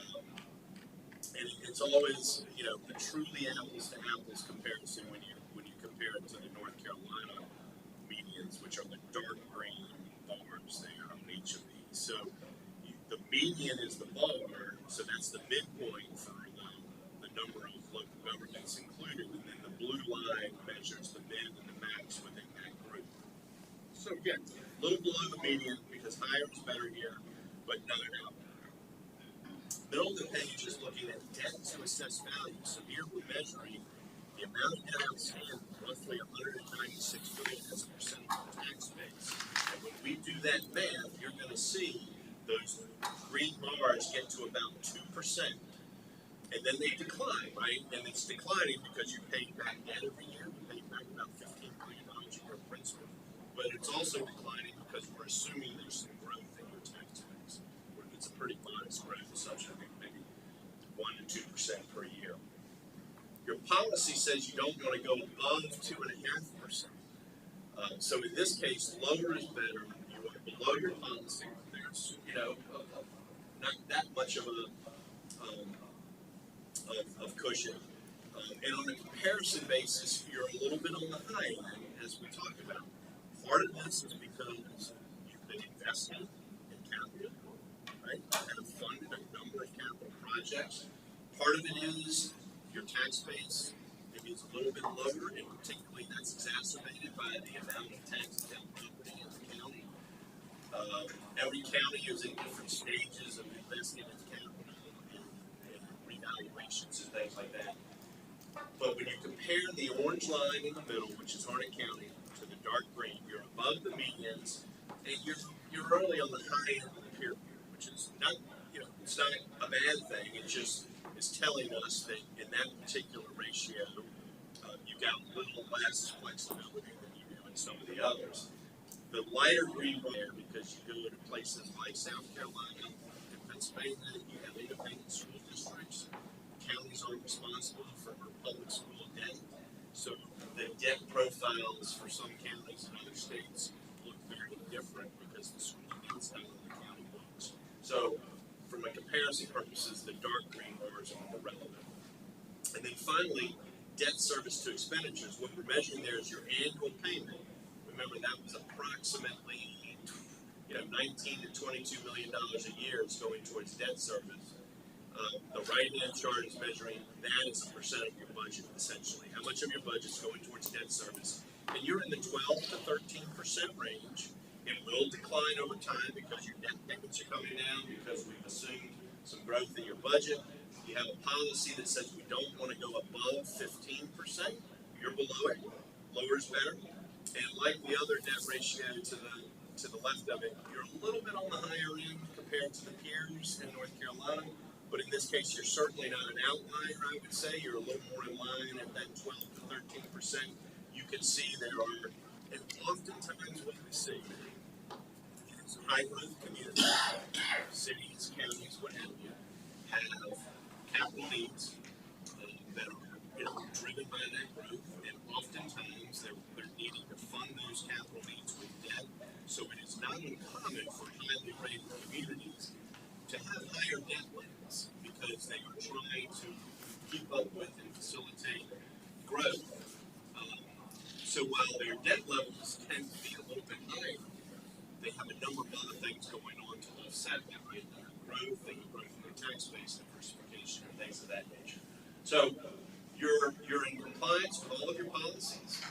A little bit on the higher end on some of the comparisons, but still in line with where we would expect the AA credit to be. And I think it's also a reflection of the investment that has been made in capital over the recent years in particular that helped drive some of these debt ratios a little bit higher. Any questions? Okay. This is a fold-out page. Hopefully it's helpful to you. This is a one-pager to help you understand how you pay for all of this debt on an annual basis. And going into the budget is, I think, really helpful to you. So if you look at this page from left to right, starting on the left-hand side, column A, everything we look at is on a fiscal year basis, starting with the year we're in, fiscal 22. Columns B, C, and D are just the organization of your existing debt. Those three columns together constitute your total tax supported debt. We've just broken out county debt versus schools versus community college. Okay? You can see for each category what the payments are. We have placeholders in columns E, F, and G. We're going to fill those in a moment where we start talking about what else might we need or want to do for debt in the future. So there's nothing there now. This is just existing debt. Column H is the grand total of your payments.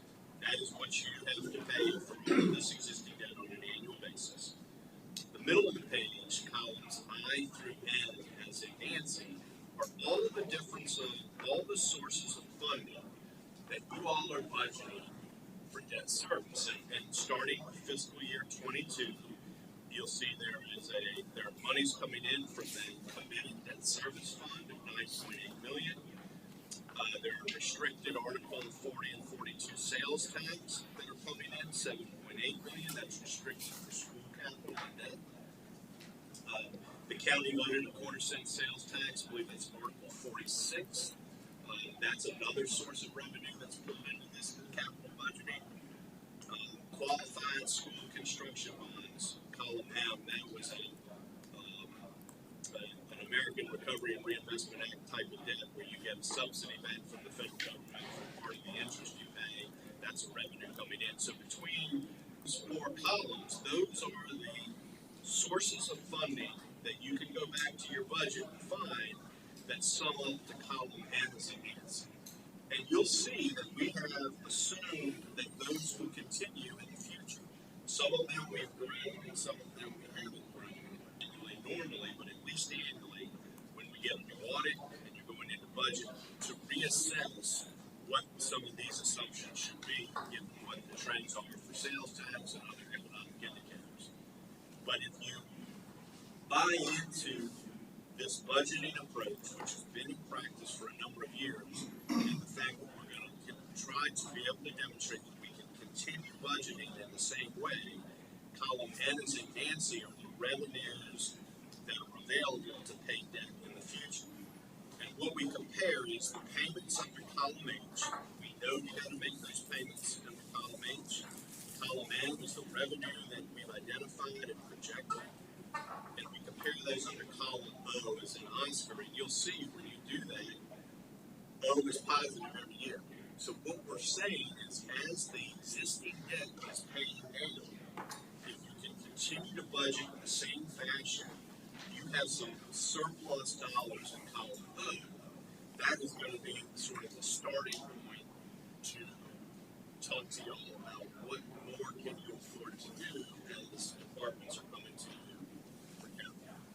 So really good setup here in that you have for the debt you have on the books today, you have a sustainable source of repayment that is not relying on one-time dollars, and then I think over time we'll get back to a place where we're comfortable is based on reasonable expectations of growth, although we revisit it regularly to make sure it's in line. And the last thing I'll mention on this page is the far right column, column T.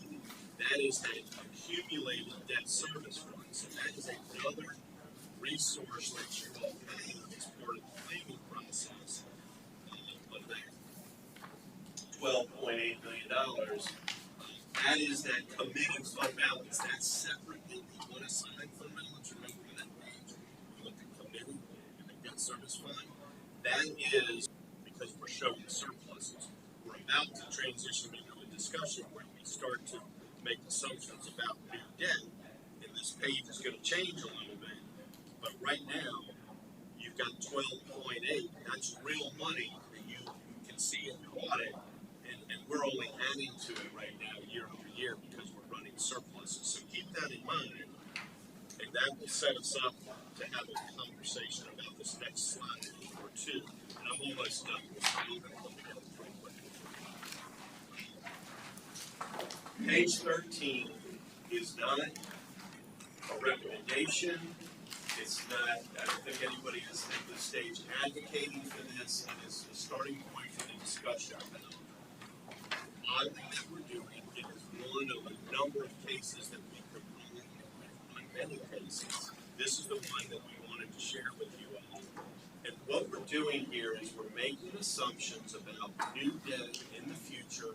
We're not tying it to any particular project, schools, non-schools, it's generic. You'll see in the upper right column, we have made some baseline assumptions that we're going to issue debt every 4 years.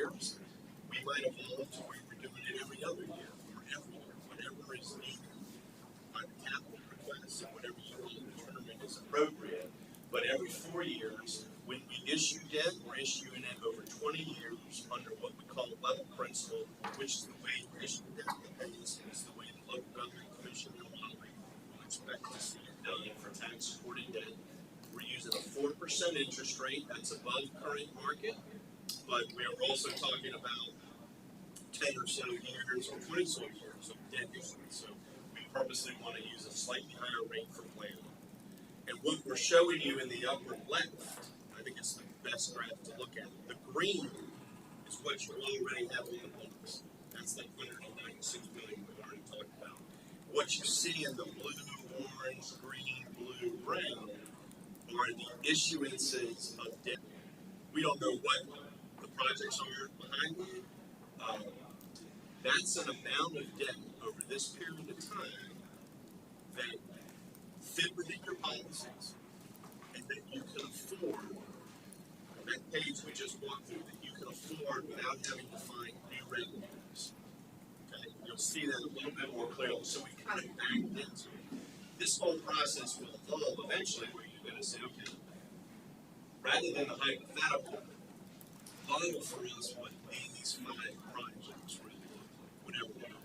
And that's the nature of the question. So I think the discussion y'all had earlier about CIP, what's on and what's off, how do we prioritize, this could be supporting information for y'all in that decision to say, okay, let's move from the hypothetical to the actual. We got school requests, we got non-school requests, we're doing these facility studies, and we evolve to where we model a specific CIP. Okay? So that's the baseline assumptions. We circle back to your policies, 3 of them in particular, and these are 3 important ratios that the rating agencies look at. The upper left, remember that's the payout. We want to show that we're paying back principal at least 50% in a 10-year horizon. The red line, we want to be above the red line, and we are through that entire 20-year or so period, right? And you can see it spikes and goes down, spikes and goes down. That's when we're 15% policy. So hypothetically, if that were your plan, you could look at that and say, look, we have a reasonable expectation we can continue to be in compliance with our policies. And then, importantly, fold this out again. All we've done is we've filled in the columns in green, which is the debt service that would be attributable, in this case, to a $74 million borrowing every 4 years. So you kind of see how it staggers out over time. Again, I can't emphasize enough, particularly if there are people watching, this is not tied to any particular projects, plans, strategy, or recommendation. It's a starting point.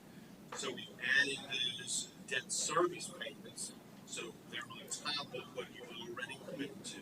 So column J becomes the new debt service schedule, right? The middle of the page hasn't changed. We still have the same dollars coming in from the debt service fund, the restricted sales tax, the quarter-cent sales tax, and the subsidy on the qualified school construction funds. We haven't changed those at all. And then what we've got going on over in column Q and to the right are sort of the ways that we're managing the debt budget as we're taking on more debt. And you're going to see there's an interplay where we're using some of that debt service fund in certain years to help balance the debt budget. We call it the debt service budget, right? You've got an operating budget, you've got a school budget, you've got an HR budget, you've got vehicles and things that you're paying cash for. This is really a debt service budget that is demonstrating here that the way you're budgeting, you can not only take care of the debt obligations that are in place today, but you've got the capacity and the affordability to be taking on new debt as time goes forward and be able to show you that there's no additional dollars needed in the budget to do that. So there's not a tax rate increase in 5 years, for example, because you were already running those surpluses and you had that debt service fund balance that we're using those year in and year out. This would take some work by staff to keep up with and budget, but it's the starting point for developing a longer-term capital plan. What really needs to evolve is in what amount when we were running through the latest updates of these, we looked at some scenarios where we did more of a front load borrowing cycle. So we said, look, we might have more dollars in the next 4 years and less dollars longer term, hypothetically. So there's lots of different ways to look at this, but it hopefully gives y'all just enough perspective as you're thinking about capital. You have a CIP, you're hearing from constituents to start to understand how you're budgeting for debt. You're doing it in a very sustainable fashion, and it gives you maybe an order of magnitude of what you might have to work with before you have to start talking about additional revenues being dedicated to the plan. So to kind of summarize this page, typically when we do the plan retreat presentation, we normally have a very specific idea of what our next debt issuance would be. We've normally gone so far as to have architectural plans or a site, or we're close enough to a cost that we can overlay that in and show that proposed. But because of the ESSER funding, the ARPA funding, there are a lot of school projects and school construction that are subject to being paid by that. So this time when we came to the plan retreat, we weren't, we were kind of talking in generality. What this plan has allowed us to do is that we started this debt service fund about 4 years ago with the intent, we had a level funding going to it. When we closed our audit last year, we had closed the fiscal year but still did not have our audit complete. We felt, Alan and Mr. Wood at the time had kind of felt like we were in a place to where with the sales tax that had grown significantly due to the pandemic, that was a really great injection for this debt service fund. We felt like we were in a place ahead of schedule where we could actually start planning to issue debt on a schedule. Don't wait until we absolutely have to. We don't define because we knew the population was growing. We know the needs are there. Just make it a defined plan. So what we had to do is to go out, and this is assuming that we issue debt every 4 years. Now the dollar amounts are it's just a dollar amount with the cost of construction. That's obviously going to impact the affordability. But the thought is that this money is in a fund. This is money that is there, and it frees up the other money for you to be able to pay that we talked about. So that way we're not issuing debt for that, because when you issue debt, that's a 20-year commitment. It's not like we build a school and we're done with it, we move on to the next fiscal $1 million a year.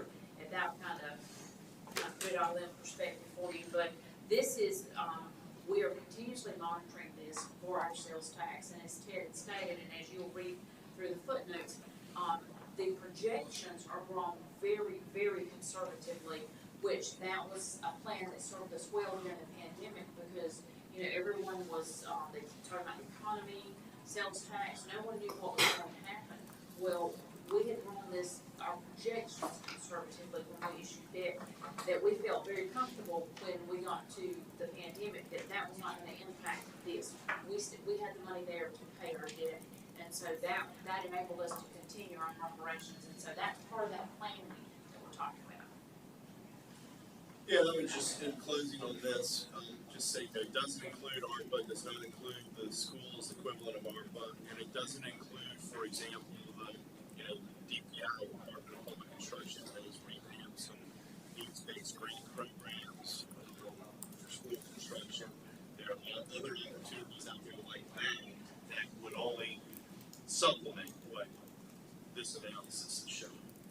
And I know we're getting very close and we need time for the trends. I'm going to just quickly give you an overview of the water and sewer debt on page 17. So remember, everything we've been talking to up to this point is just tax supported. In terms of water and sewer debt, this is what the profile looks like.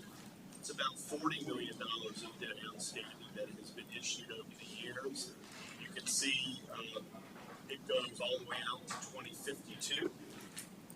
It's a little bit more front-loaded, so we're going to see some declines here in the next few years, and then some big declines out in fiscal years 28, 29, and 30. You all were talking earlier about utility projects on the CIP, and whether they're debt funded or cash funded, same sort of process, right? We've got a debt profile, we have capital needs, we have cash flow, performance, how do we best address our capital needs on the utility side? So that's your debt profile for utilities. I think it's important, and I'll be brief on this. This is kind of a recap on a fiscal year basis of the water and sewer financial performance. If you look under the 2021 audit, we kind of go down the line. It's a cash flow model where we look at, and every line is numbered here, we look at your revenues, and let's look at 2021, but around 42 million. Your expenditures, and I'm talking about things like salaries, chemicals, suppliers, 22 million. When you do the math, that leaves you 19 million to pay debt service and other capital. Your debt service is line 7, about 5.5 million. Your revenues after debt service, you've got then capital investment transfers in and out of that fund, and we're tracking ending unrestricted cash on line 19 of about 71 million. Now that's not exactly like fund balance in the general fund, but it is the way that utility funds or proprietary funds are accounted for in your audit, so you will see that. So it just gives you an idea, particularly line 3, which is your operating surpluses. Then you've got line 9, what you have left over after you then pay debt service. And that's really what you then have available for pay-as-you-go capital and other investment in the utility. And a couple key ratios at the bottom. We look at something called debt service coverage, and I'd say look at line 22. We want to know how many times could that system pay its debt service in any given year. So when you consider in 2021 that the debt payment was 5.6 million, right? That's on line 7. But you had 19.8 million to pay. So you paid your operating expenses first. What was left was 19.8, and you had to then pay your debt service of 5.6. So when you look at line 22, you covered your debt 3.5 times, which is very good, right? That demonstrates within this fund that there's capacity if you needed to invest in more capital that required you to do it. That line 22 is a key utility ratio called debt service coverage. Said another way, in 21, for every dollar of debt service you had to pay in that fund, you had $3.52 available to pay. Okay, very good trend over the years. So that's another fund that's set up nicely for capital investment as needed to help facilitate growth, rehab, what have you. And then finally, solid waste. It's a smaller fund. The books would be paid off by 2028.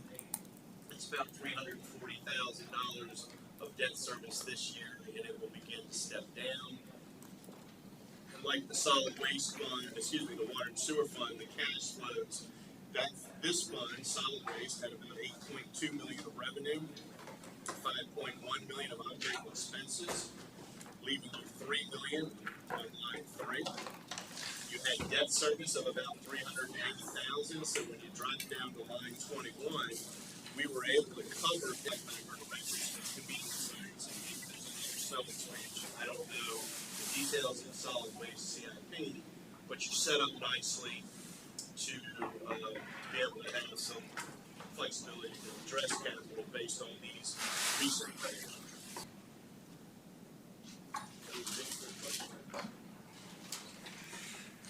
Thank you for this.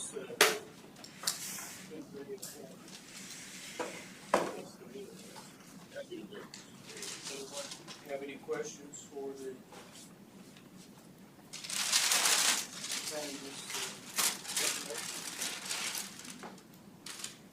I'm staying for lunch.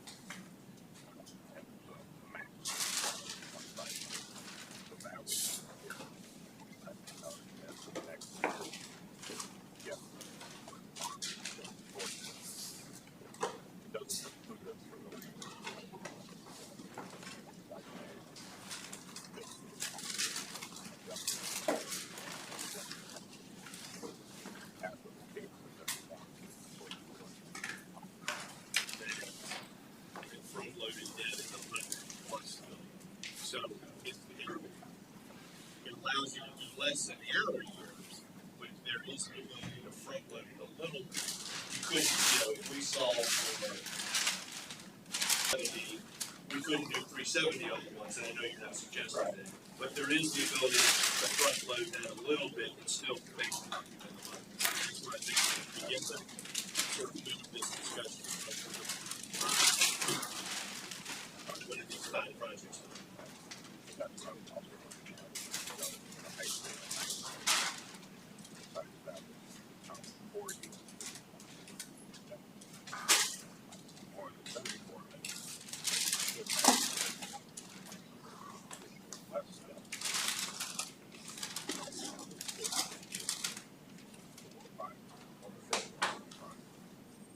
That's right, behind all, ahead of all of that, I guess you all may come to a place where you need to make decisions about bond rep or not bond rep.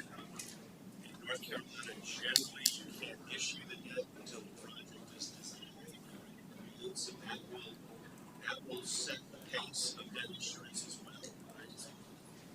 With school, you gotta find the land, and I think that maybe is taken care of in the near term, but you've gotta get designed and bid. So that will have a natural influence, I guess, or impact on the timing of this process through projects through the planning. So that template was actually study designed back last fall, because we weren't sure of all of this that was going on. So that, and if I could just kind of step back to a few meetings ago, when you were talking about your legislative priorities and what was on your agenda, I know that a few citizens spoke out about putting education below. And the thing of it is that this was already an education piece figured out. We just need to understand or get a handle on the timing of the extra money, the ARPA funding, and then because figure out the plan what to do.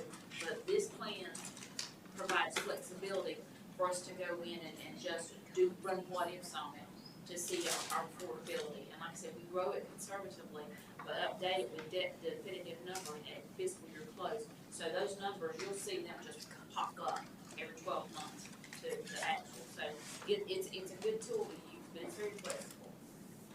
Yeah, I'm excited about it.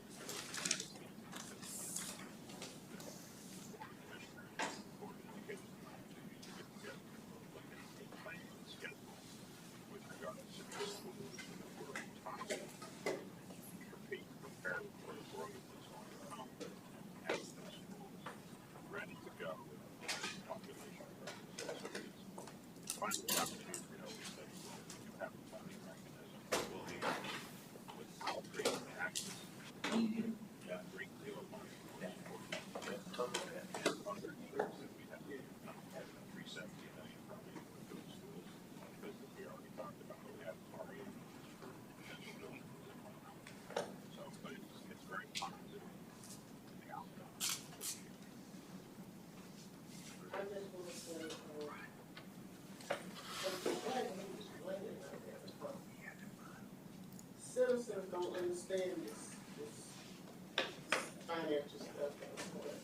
Dealing with schools and all they see is that the need is there to be opening 5 schools in this county. But we must do it within the guidelines that we have in our big team. So I don't know how we can explain it to them because it's complicated. We don't want to end up in a position that we have been in the past. There is a lot of need for all of these needs. That's all I'm saying. Well, that's why these policies allow you allow you as the board to make calculated decisions, not knee-jerk responses, but calculated decisions. Because I'm a taxpayer, we're all taxpayers, thinking about, and I don't want to pay more, but I want to see my county succeed. So how do we do that? And the citizens have elected to fight with you to figure that out.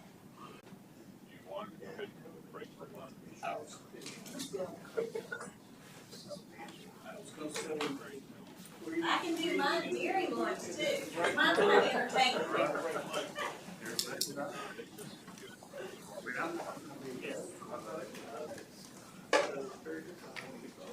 I'm going to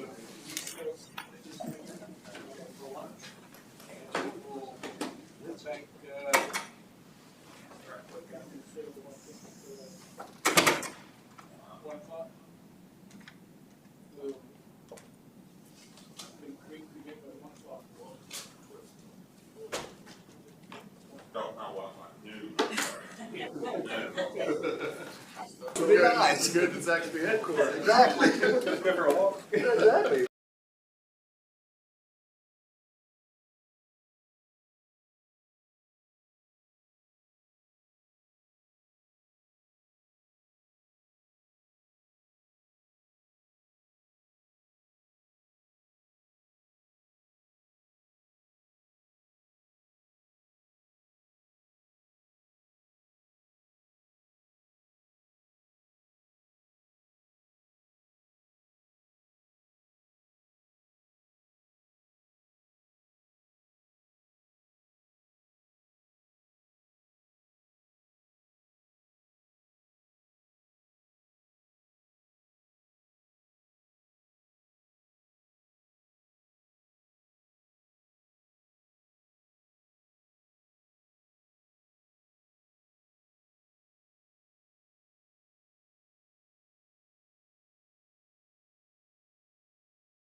financial trends.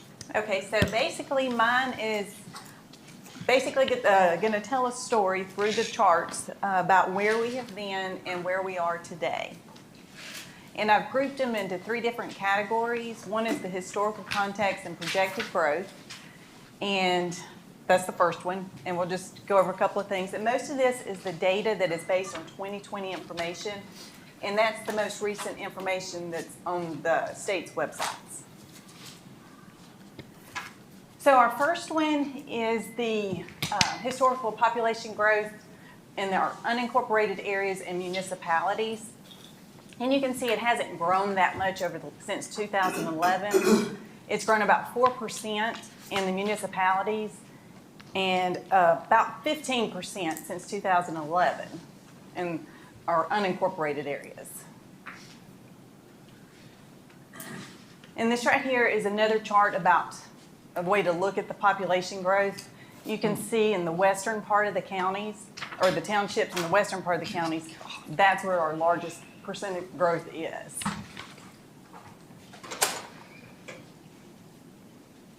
And I thought this was interesting. Last year we showed you the 2017 growth compared to what is available this year, the 2020 comparison. Still a lot of growth out in the western part of the county and those townships, but you can see a few that have kind of leveled off or have declined just a little bit. So like Matt said earlier, it's really booming out there. And this is just based on 2020 information, not where all the new subdivisions are going. Well, I tell you, what a whole town we That's 50,000 people in a 4 square mile radius. Yep. And so this one is just, we showed this one last year. This is just basically our projected population growth by age. And you can see that we've continued the school-age children, and our senior population is going to continue to grow. And they're the ones that seem to need the most county services and the most county. So our next group is employment. And this is something we've all touched on today too. It's the unemployment rate and Harnett County positions and our vacancies. And you can see the unemployment rate since 2012, and right at the beginning of the pandemic, it jumped way up. And then over the last 2 years, it has started to decline. At this point last year, for the state, county, and the U.S., we were all over 6%. So we have actually come down to about the same rates that we were in December of 19. So for Harnett County, we're at 3.6. No, I'm sorry. We're at 3. Can't see my colors here. Hold on just a second. So the state average is 3.2. Harnett County is 3.6, and the U.S. is 3.7. So for Harnett County, our full-time positions by fiscal year, you can see that we've talked about the amount of services and the growth we've got for the county, and the number of county employees has steadily inclined based on fiscal years. And you can see in fiscal year 21, we froze all the vacant positions at that time because we wanted to make sure we could balance the budget when the pandemic started, and we didn't know exactly how our revenues were going to come in. So through fiscal year 21, we were able to unfreeze a lot of those positions. So by the time last year we were on board, that you were able to add a few more positions. So as of going into fiscal year 23, as of last Friday, we have 931 budgeted positions, full-time budgeted positions. Unfortunately, out of all those, we have 98 vacancies. When you said that we're spending most for benefits, service out there, which area did you say that we were spending? Let me take this off. What area did you say we were spending a lot of funds for services? Oh, no, I said that with all the growth, we're going to be spending more. What area is that? Oh, well, like public safety or health. No, I know Okay. what you're talking about. I know exactly what you're talking about. I'm sorry, I'm not understanding the question. I said, what area is that we're gonna be? Oh, a geographical area. Geographical. Oh, well, right now, based on what we're seeing, is out in the western part of the county. And it's also out there because there's not a town. The towns are all on this side of the county, so they're. Well, no corporate Yes. taxes is coming Yes. from that area. Correct. And then there are other areas in this county that there are no corporate taxes coming from, just not from the western part of the county. Right. It's from new growth is, yes. I was saying, something we've been faced with for years.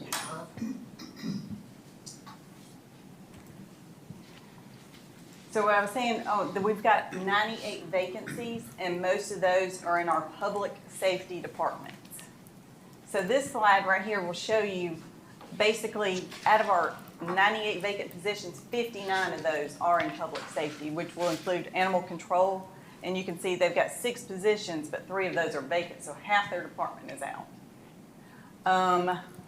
Detention center, there's 65 positions and 22 of those are vacant, so that's a 34% vacancy rate. I also included social services and regional water because those are 2 of our larger departments, and they also have a large number of vacancies. So we're still struggling with that, but we're not the only ones. We've got other towns and municipalities that are facing the exact same things in these exact same kind of departments. But like we saw in the unemployment rate, people are back to work. We're at, below 4% now. We've just got to figure out a way to recruit employees. So the next ones are financial and revenue trends. So this just goes over where we've been in like our foreclosures, our revenue increases, our property taxes, income, and inflation. So here you can see how foreclosures have kind of dropped down since 2012. It's been trending down. There was a little jump up in 2019, but when the pandemic started, they pretty much stopped. And that was basically because of federal and state moratoriums on foreclosures. But in July of 2021, that ended, so we're expecting an increase in 2022 on foreclosures. So the next one is our register of deeds excise. Basically, that is a tax that's set by general statute, and it's charged when there's really an exchange in real estate. So when you convey property, you have to pay a tax on that, and that's what we collect. So this is a good sign of growth in the county, and it's interesting to see because in the first 2 quarters of fiscal year 22, we collected more total than we did from fiscal year 2016 through 2020. Did we collect over $1 million in excise tax? Is that what it's saying in 2021? Yes. And that's $1 per $500. It is. That's a lot of real estate. Yeah, so we're up 48% over the first 6 months of last year, and last year we were up 36% over the previous year. So in this slide, this is also another indication of growth. This is just on building inspection fees that we've gotten. So we've collected more building inspection revenues in 2 quarters in the past 2 years than we collected in the first 3 quarters for 5 prior years. Collections are up over 18% for the first 6 months of last year. So we know we're growing. And this one is our Article 39 sales tax for the first 6 months of each of the fiscal year. Because there's a delay when we collect the sales tax, this is just easier to compare apples to apples when we do our planning retreat. So like they were talking about earlier, there's different articles to the sales tax. And so the sales tax 39, that's our local sales tax. That's where we want the 9-digit zip code, because this is what we get to keep, and it's, correct me if I'm wrong, this is what's not allocated to a certain, yes. So as you can see, the collections have gone up last year, and in a dollar amount, that's about $472,000 that we collected this past December than we did in 2020. Tax per capita in constant dollars, so you can see we're still trending up. Our next one is our property tax collection percentage. In fiscal year 2021, we had a 99.44% collection rate, and in the state average of a population group our size, which is over 100,000 people, that was 99.42%. There was a little dip in 2020, but that's because the state had delayed the collection of motor vehicle tax by 5 months. So it went down a little bit, but it came back up when we were able to collect that. The next one is the comparison of effective tax rate. This is basically a calculation to make everybody's tax rate and their sales assessment when they do comparable to apples when you look at your tax rate. So for our surrounding counties, we're pretty much in the middle of them, but we're still above the state average.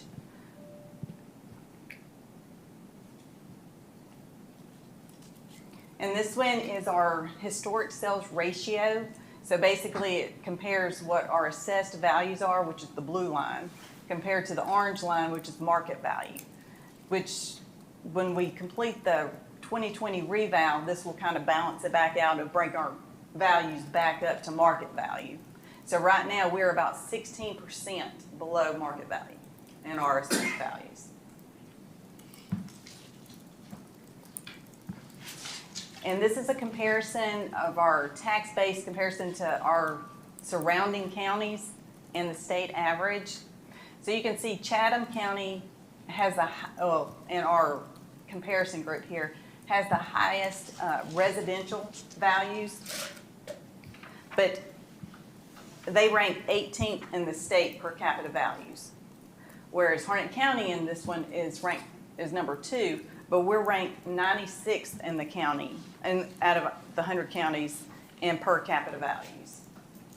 And that's because of our lower than average per capita values for our residential properties. So that's one of those things that we really need to do is increase our value, because we don't have the commercial and industrial tax base to help offset our residential tax values. The commercial and industrial, you can see where we are compared to each one of those. And the other category, I'll just go ahead and tell you that. I talked to Bill Tyson with the tax department, and this is, it basically, all the property either has to be residential, commercial, or industrial, and ours is the highest right now, but that's because he said it's going to improve with our new reappraisal, with the reappraisal and with also the new tax system that they're going to get, because it will, they're either were miscoded or not coded at all on the property, so they didn't know if it was residential, commercial, or industrial for a while. And he said that they've already gone through 95% of those, so he said that should be kind of flat for the other ones next year when we do this. I know that was kind of confusing. Does anybody have any questions? Yes, ma'am. When you're talking about increasing in the taxes and all of that through the tax department, because we're doing a reval. Yes, ma'am. We're doing a reval, but now it should reflect differently next year because of the reval. Yes. That's not true. That is true. Well, I guess it would, because we haven't had a reval in over 8 years. Oh, we had the last one in 2017, because you can see where our values, the blue line crosses the orange line, because that's when we got everything, the house values compared to what the market value is. And so now it's starting to go down, and when we do the reval, it should come back up to the orange line again.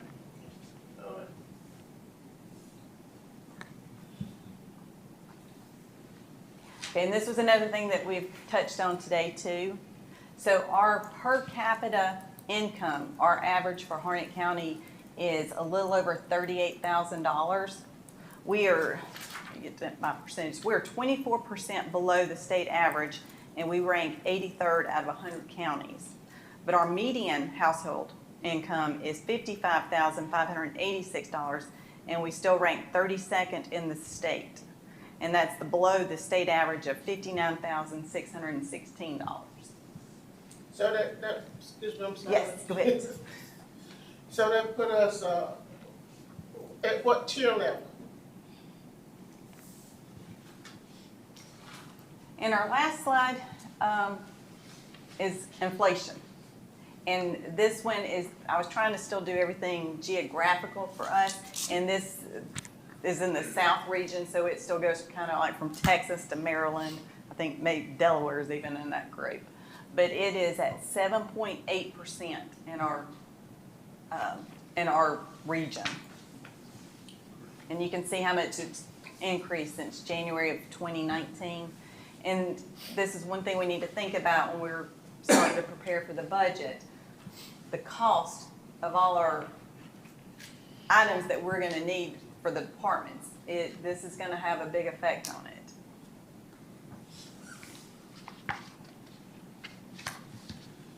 So those were my trends. I mentioned at least something in one of these slides today. You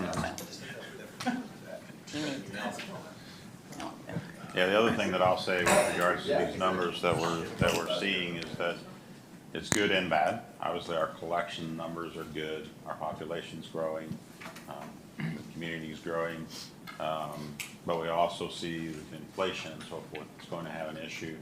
We have a shortage of staff. We're gonna have to continue to stay competitive in the market with rates on pay so that we can attract individuals. So that's gonna cost us more as we look at our budget, making sure we have a good COLA. You made the change with the 10% increase, and I'm committed to working our budget to keep the COLAs going so that we keep our pay rates up for our staff so that we can continue to, biggest thing is to retain what we have and then be able to go out and search for those, filling those positions that we're missing. And so that's gonna weigh heavily as we look at a budget in the future. I sure appreciate you saying this, simply because we were beginning to be a training facility on the county because of so many employees were leaving this county because of low pay. And the reason I said training is because people from other surrounding counties, you'd be surprised how many surrounding counties and citizens come to this county to work. And, you know, they come and apply for our jobs and they're hired for our jobs, you know. But what has been happening over the last couple of years is that they were coming in and getting the training and then going to surrounding counties to work because they were being paid more there and they were being paid here in Harnett County. I am so pleased to see that we as commissioners, and that means all of us, see the need to increase the employees' pay. Now, we do have to find a way to stay competitive with COVID. Now, that's something we all have to find a way to do. And I appreciate the fact that you seem to have the knowledge in how to do that. Because when you, a good employee, a knowledgeable employee is very valuable to every department in this county. And constantly training and hiring people is not good for us. It's not good.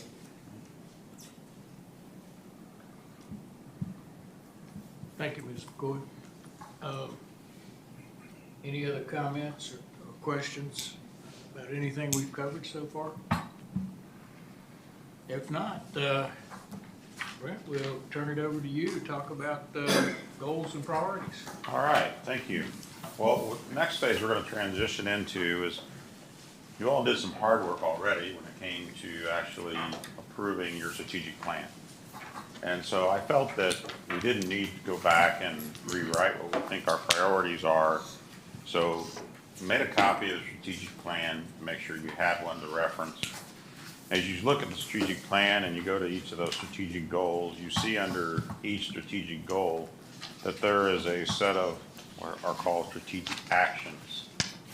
And so I felt our time would be best served by taking a look at the strategic actions that are listed under each goal.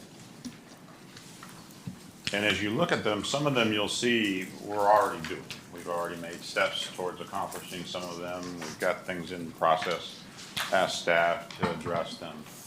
But I felt that it would be good to talk a little and narrow that down a little bit. You know, when there's 5 or 7 strategic actions under one strategic goal, it's kind of hard for staff to work on all of those. So thought that maybe today we could, the goal would be to try and narrow that down a little bit.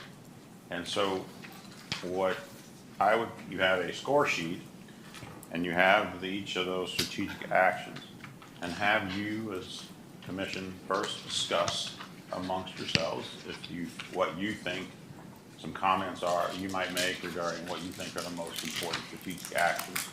In other words, if you would lobby for a particular one being the most important that you would rank, have whatever discussion you felt you wanted to have with regards to that, and then once that discussion's done, then take time and rank, putting a 1 by the one you think is most important, and then we'll total those up, and hopefully it will come clear to us the lowest number would be the highest priority for us to work on, highest action step for us to work on as staff.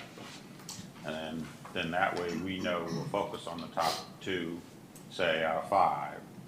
Now that doesn't mean that we're going to ignore the other actions. Sometimes state funding or something else comes along and all of a sudden a item that was a lower priority as far as action steps, we may have the opportunity to move that up because funding comes along, or a opportunity to partner with someone comes along.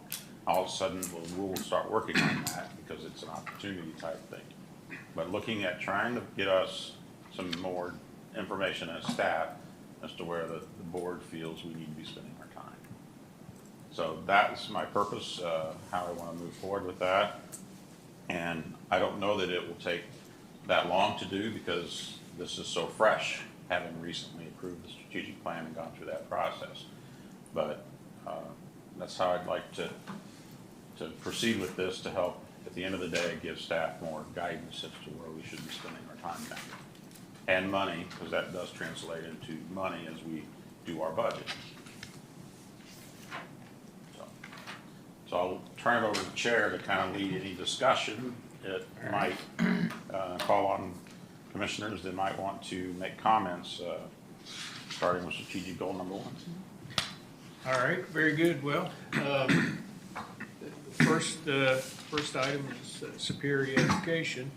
That was one of our main goals in our strategic plan, was to provide top high-quality schools and educational opportunities to all the young children or all the children in the county.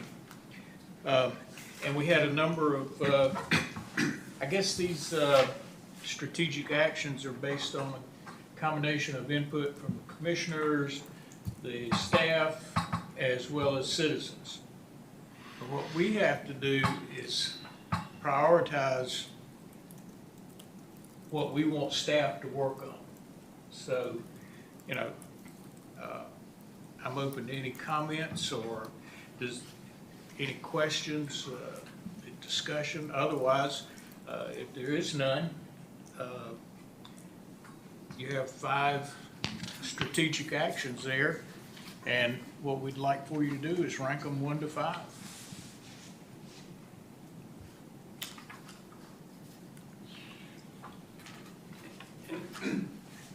If you would like any clarification on any of them as well. Staff can clarify any of these items, or if you feel like that we need to maybe expand some of these items, we can talk about that. How about condense? Or condense, yes. You know, obviously, it's been my background. I think 1.1 and 1.4 just go hand in hand. 1-4 being an important part of 1-4 being an important part of the process involved in 1-1. I would list those two at the top, and I don't know how I would split them out, because as y'all are having problems at the county level with vacancies, we're seeing mass exodus from the school system, especially on that end of the county, going to Wake County for that huge supplement they offer those folks there. So those are my thoughts, Chair. And I understand exactly what you're saying, because I hear it several times a week about, well, I think I'm not gonna teach in Harnett County next year. Why? Well, I can go, a little further down the road each day and make a whole lot more money. The supplements. Wake County pays, what is it, $7,000? So that's what, almost 15%, I think. Yeah, something like that. And so it depends on their salary. It's hard to compete with that. Of course, where's Christian? We'll put it on him. He'll bring us some jobs in here. We'll be able to increase the supplement. You'll get that chance when you get to the economic one.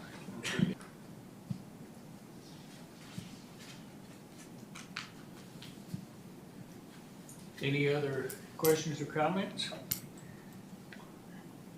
Well, if not, we'll take just a few minutes to, if you would, rank these. And you can make it anonymous. You don't have to put Yeah, your name yeah. on there. Rank I'm these sure you and, would, but you don't have to, and just stack the ballot.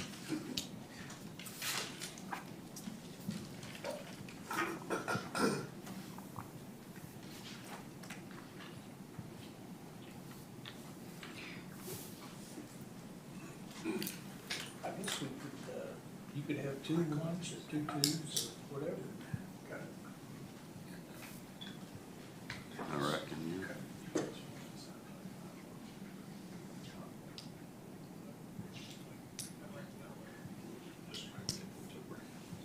Goal, the actions under each goal. Because we gotta work on all 5 goals.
If you're done with that one, I can collect it and I can give it to the guys, and they can run the numbers, and then we'll announce when you're all done.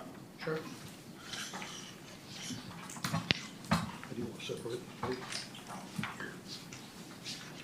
Put it in your ranking order on those sheets.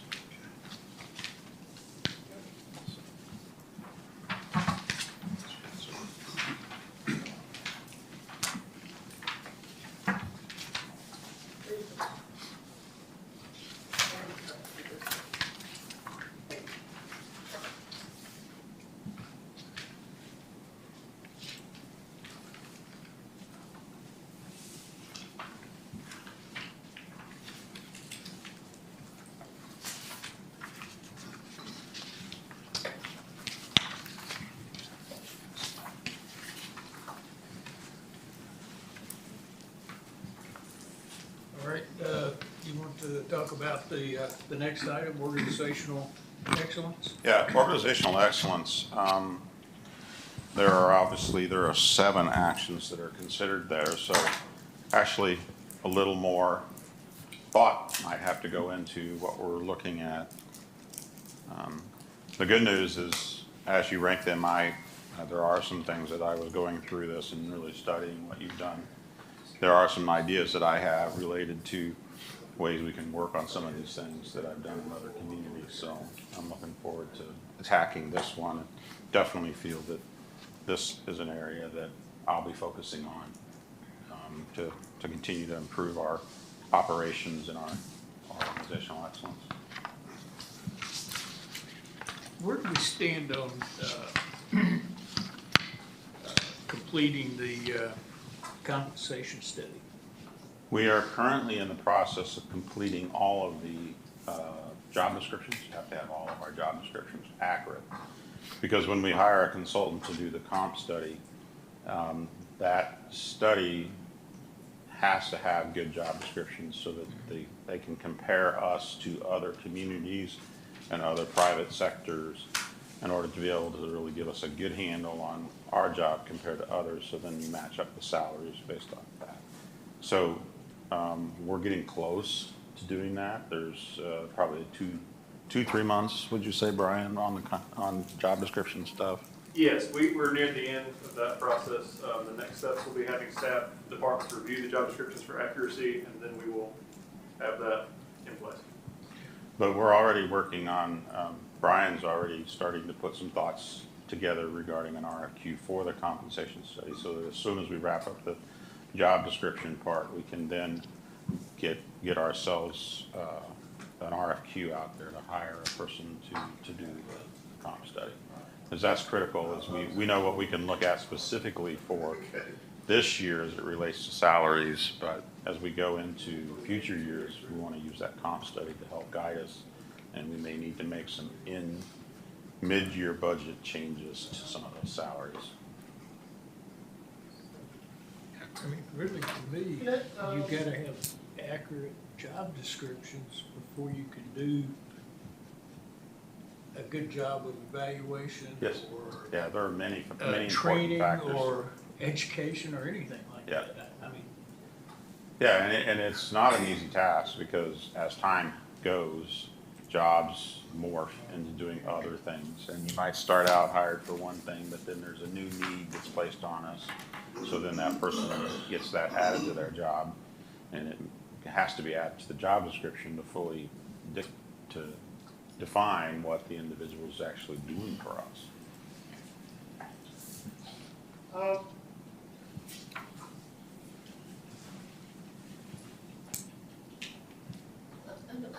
I'm gonna say this, and it's actually the truth.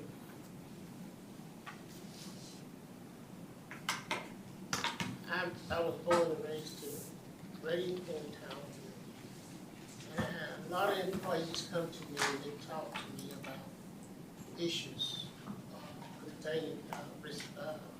pertaining to employment. We need to address the issue of employees being able to move in different jobs based on their qualifications. If they qualify for a job, then that employee should be able to bid on that job and move in that job. That has not always been done here. And it has created a hostile attitude and atmosphere for some of the employees here. And I'm sorry, I'm just telling you the truth, because if we don't get to the truth, we don't solve the problem. Many employees have voiced that. In fact, they have wrote letters to the county commissioners stating that one fact.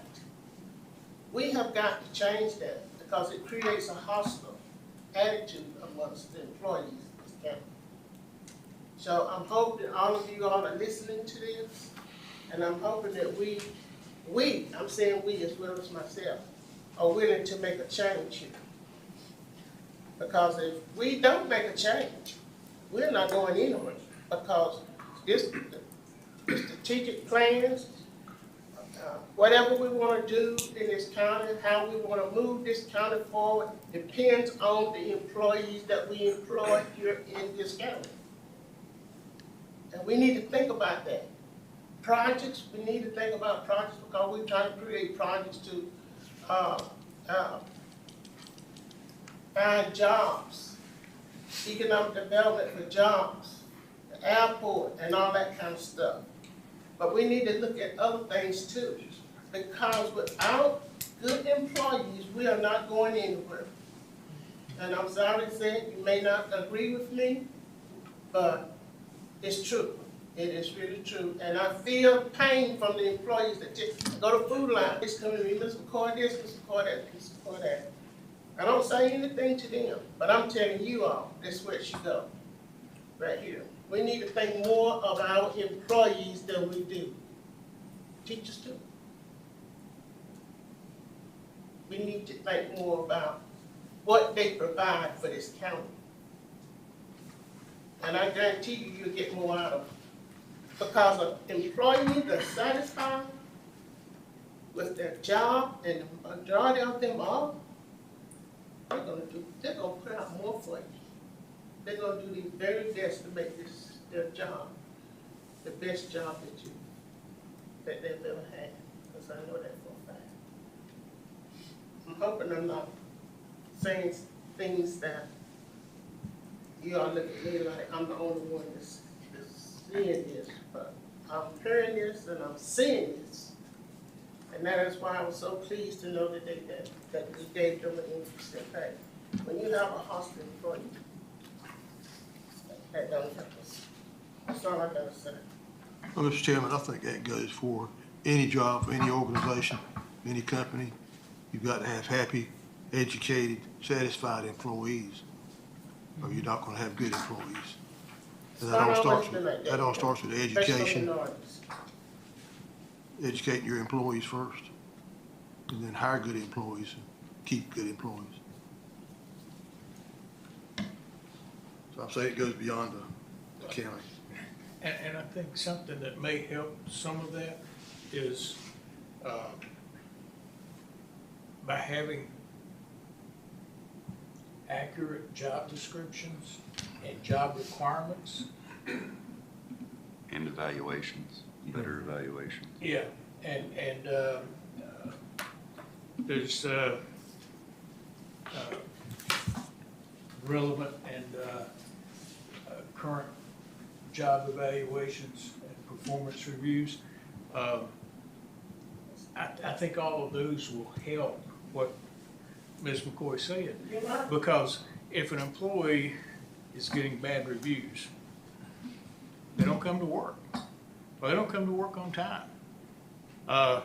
It's hard to promote them into another position, even though they may have tremendous background, education-wise, let's say, for example. It's hard to justify promoting them into that position. But if you've got a good employee, and I agree with what you're saying, Ms. McCoy, if you've got a good employee, you need to take care of them. You need to look after them. You need to do whatever it takes to keep that employee happy, productive, and Educated. And keep them so that they stay here.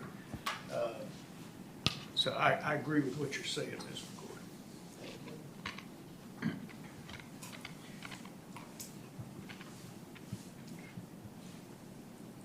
But we have to have, to go along with that, we have to have qualified supervisory personnel.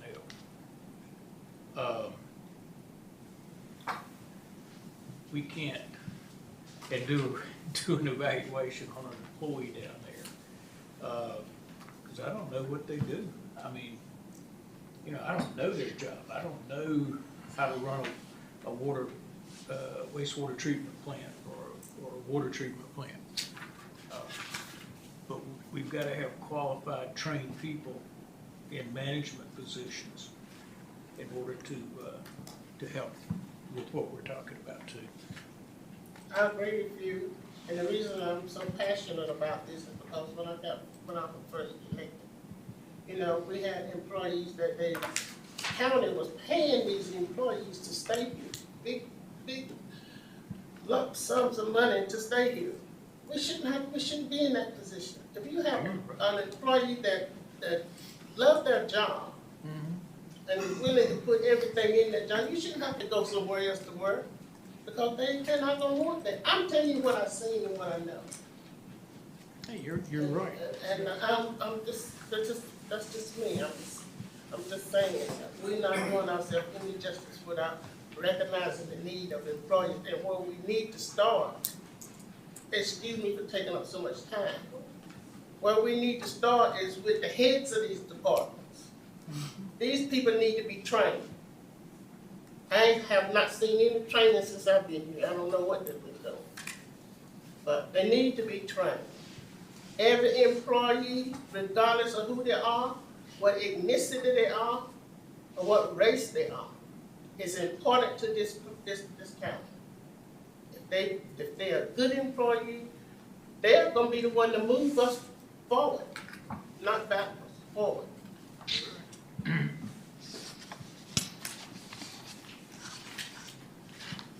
Any additional comments or questions? All right, we'll take a few minutes and go through these 7 action items and let's run it.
Yes. I think that's Commissioner Boyd.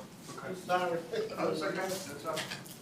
That's okay, thank you. Take your time. Just under. All right, let's take a look at the next item, safe and healthy community. You know, on the safe and healthy community one is kind of a harder one to look at in the sense of they're all really divergent actions, the goals that you have established there, the objectives. So it's quite a diverse set of things. They're not all maybe focused on one particular area. So it may be a little harder to rank as I looked at it. Because when you talk about decreasing alcohol and drug abuse and then talking parks, and so there's quite a variety there. So this one is going to be, I think, very helpful for us as we look at how we're budgeting. I don't think any of these are ones that we would not do something with, but I think having this kind of input will help us as we look at our budget and also our time and effort that we're spending as staff as to what the key priorities will be.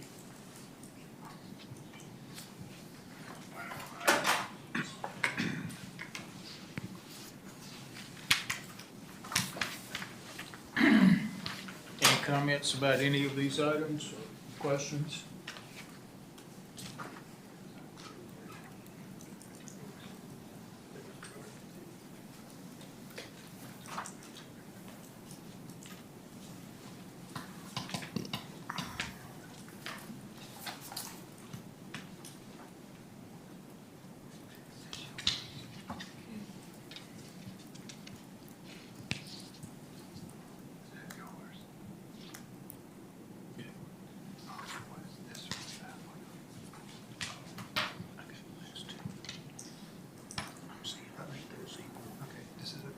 Yeah. Okay. This is a 3? Yeah. That's all right, just kidding.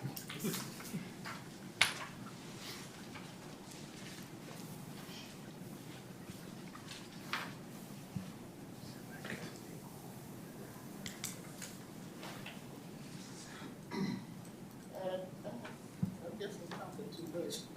No, no. Not if you have questions. I think we want to provide support for our local farmers. You know, to me, that's very important. That's our food resource. Mm-hmm. And with all the contractors coming in absorbing all the land, we're not gonna have the farms here to provide the needs for the county. But both are important. Growth, you can't deny growth. Growth is gonna happen.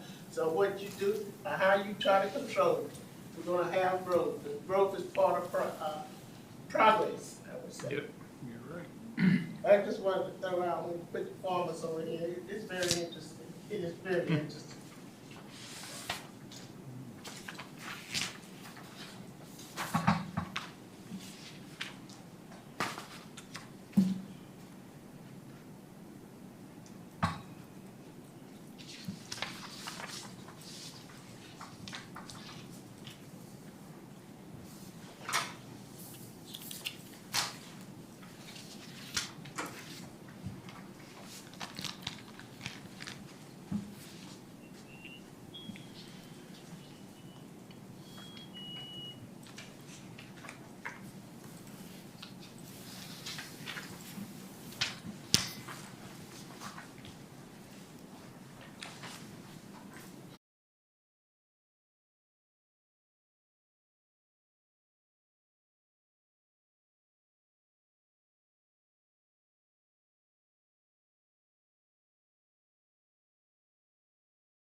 Well, the next one is a favorite topic for many folks, economic strength. As we look at trying to grow our county, and we know the growth is happening, but trying to get some jobs created in this community. As much as the last one was very diverse, this one is very focused, and all of these are somewhat interrelated. Sometimes it's hard to see which one comes before the other as you look at it.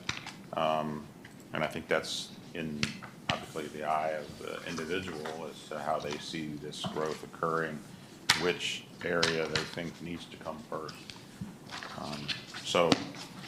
But I do think that there's really 6 good action steps, and this may be one that we are probably working on multiples of these, even no matter how you put the priority, depending on what kind of call Christian gets regarding a potential action that needs to occur.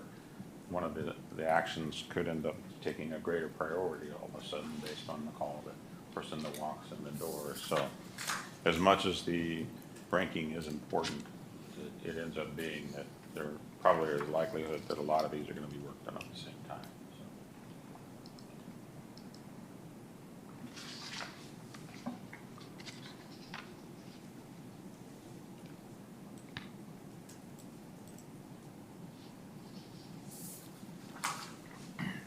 Any questions or comments about any of these items? Or discussion about any of these items?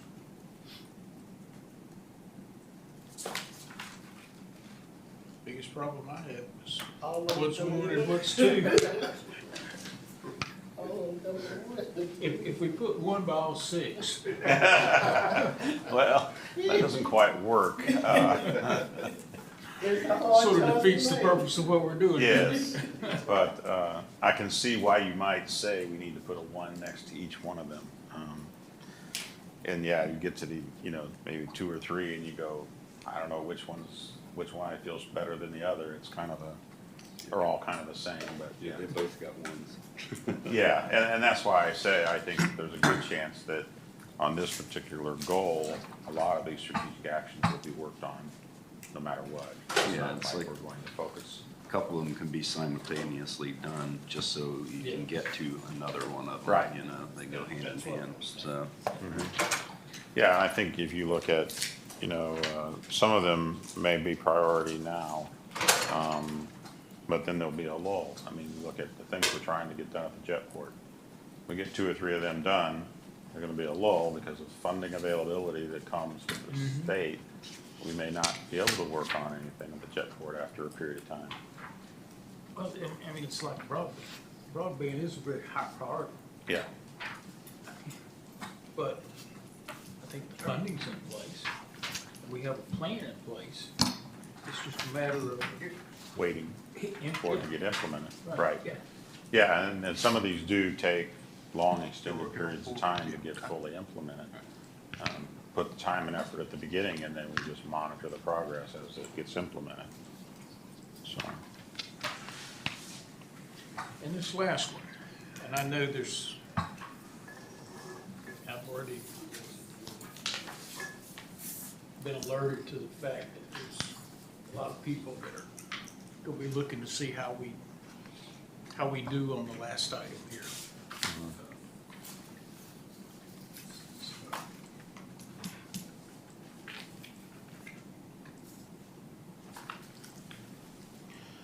I don't know that I have anything other on the last one on informed and engaged citizens.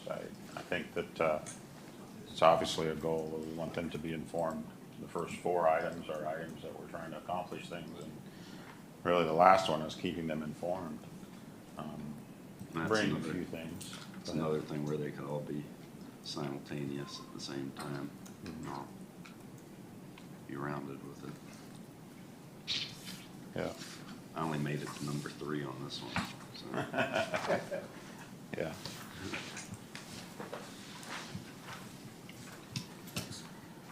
Let me ask a question. What? Item 2, Yeah. 5.2. Isn't Ashley doing that already? Yeah. Yeah, there's a bi-monthly newsletter that's going out. The first one went out, I think, this month's bills. Yeah, they just started. It'll be in the water bills in March. It went out in February. So what do we do about the citizens in, that get their water from Anger or that are located in Dunn, that buy their water from Dunn?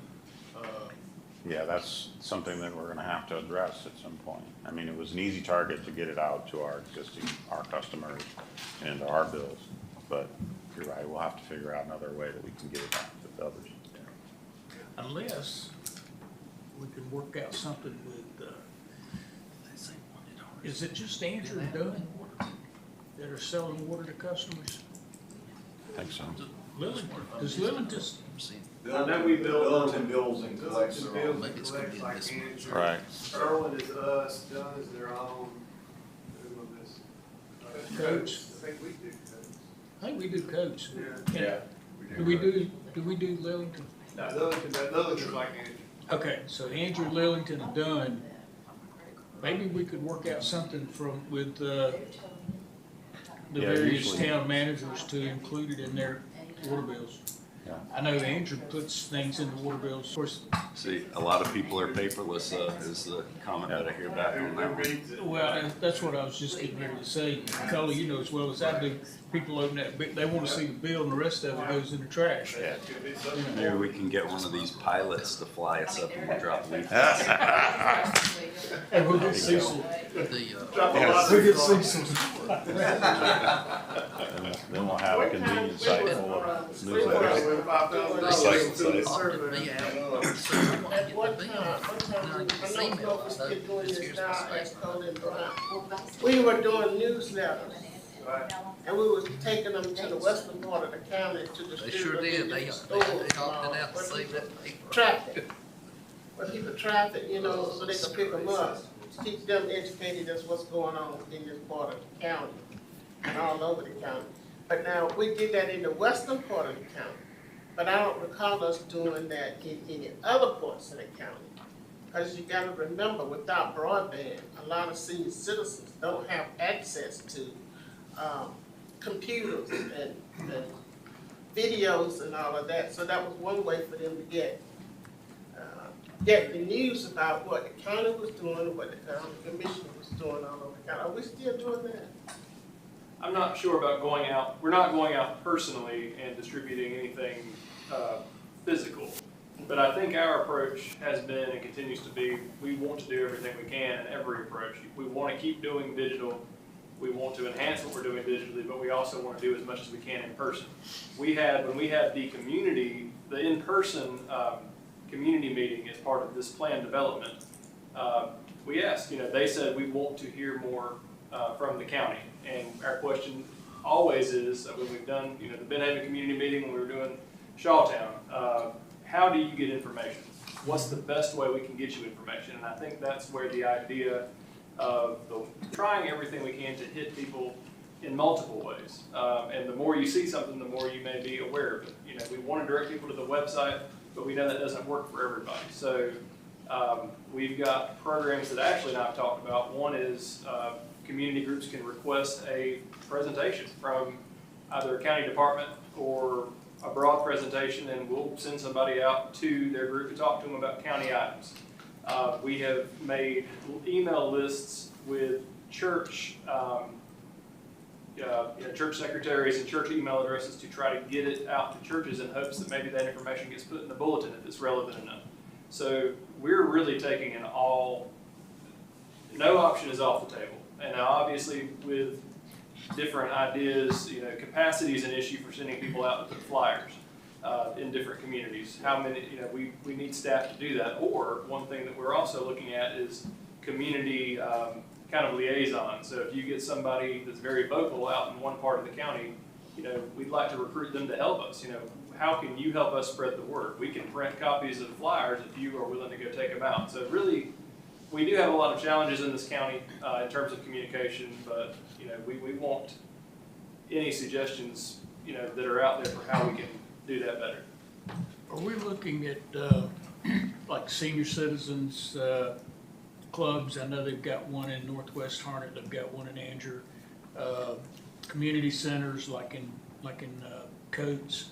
Or are we because it's changing, but Anger's still got quite a few older people, and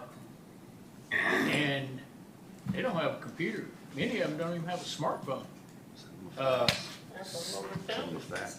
It's, yeah, I'm sure it is, but I know specifically about Andrew. I don't know about everywhere else.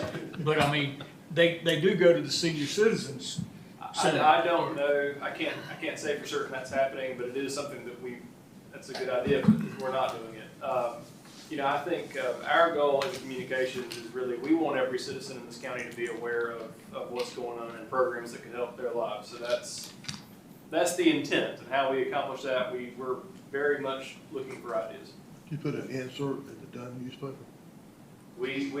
Everything that goes out from the county is shared with a very daily record. It includes the Sanford Herald, the Fayetteville Observer, and our TV stations as well. So they may not. So everybody gets it, you know, whether or not it runs and when it runs is, you know, that's determined by each organization. The people in the western part of the county, a lot of them don't get the daily record. Yeah, exactly. We don't have that down there, but We have a lot of coverage. The Sanford Herald runs a lot of stuff that we send, but it's, you know. still don't get that, yeah. Yeah, But there's nothing that reaches everybody, so that's why we really want to do everything we can. what about those little, you know, like the new homes, little things that you have at like the grocery store? You open the little, I mean, back in the day, like Auto Traders and stuff used to be in them. Like, I mean, if we invested in a few dozen of those and had sporadic spots around, I mean, that would be, we don't really have a paper that covers the entire county. No, we don't have any media that does that. So if the county were to put out something like that, a little newsletter publication, something in like a little blue box or something that like placed, you know, strategically around the county, that people know where they're at, or they can look up where's the nearest one, or that'll travel by word. You know, people will stop and pull up to a local gas station and pop out and grab one of those. So it can't cost too darn much. Brian, I want to say that the library here, I served on that board, the library board, and they were trying to reach people in all different parts of the county to do they took a survey of how people felt about the library and the function of the library. So you might need to talk to give you the map with them. And one of our goals, well, you can see it in here, is we really want to engage every department to help with this effort. Okay. Kind of like every department understanding that we've all got a role to play in economic development, we've all got a role to play in communication too.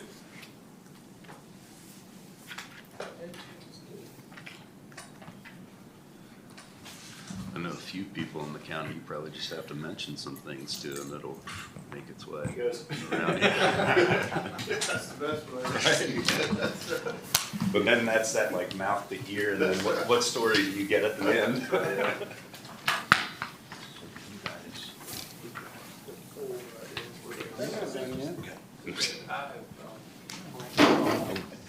How many radio stations do we have? We only had two.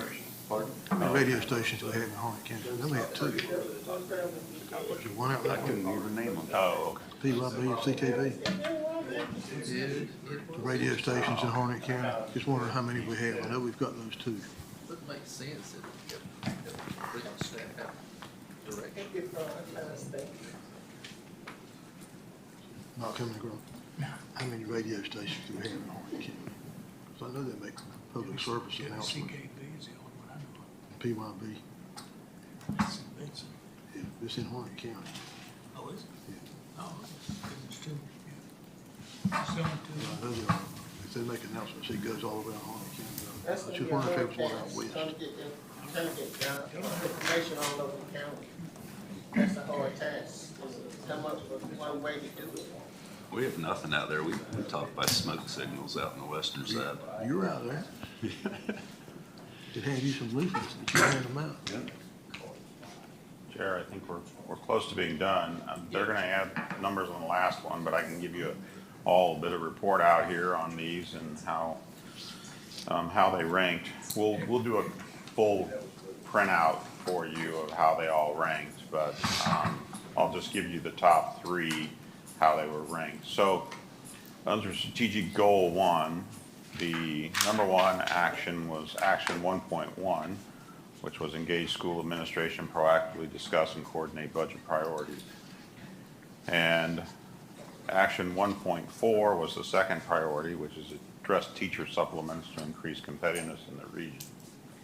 And the third highest was action 1.3, which is create and adopt a long-term plan for funding new schools based on Board of Education priorities. And actually number 4 was already completed, which was adopt legislative priorities. So we got one done already. So strategic goal number 2, action 2.1 was the highest priority. That was complete compensation study to assess competitiveness of employee pay and salary compression for existing employees. The second highest priority under this goal was action 2.4, which was develop and implement an organizational training and development program. And the third highest priority was action 2, which was review and revise employee performance evaluation process to encourage culture of accountability. Priority was action 3.3, which was assess most pressing issues surrounding substance abuse and engage stakeholders to develop plan to curb problems. And we ended up with a tie for the second priority. So action 3.1, prioritize parks and greenway projects for development through capital improvements program. And action 3.2, provide support for local farmers markets and community gardens at county locations to support healthy food options for residents. So under strategic goal number 4, the highest priority was action 4.2, increase availability of high-speed broadband throughout the county. Priority number 2 under the strategic goal was action 4.3, seek to extend natural gas availability along strategic corridors identified for commercial growth. And the third highest priority, 4.1, revise development and incentive policies to support thriving business and job creation.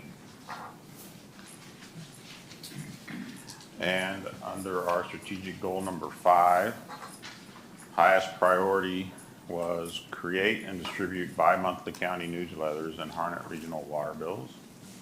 Second highest priority of that was action 5.5, redesign county website and citizen dashboard to create more user-friendly experience. And the third highest priority under this goal was action 5.4, which was launch new engagement initiative to inform citizens and county employees through quarterly update meetings. So we'll summarize these and put it into a printout spreadsheet, something that you can refer to.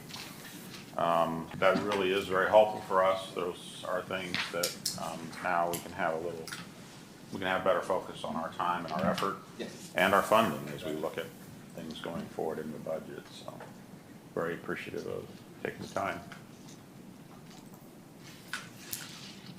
All righty.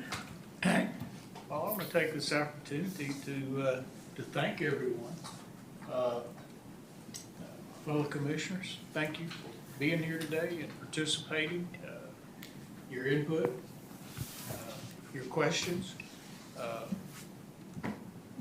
and anytime there's any question,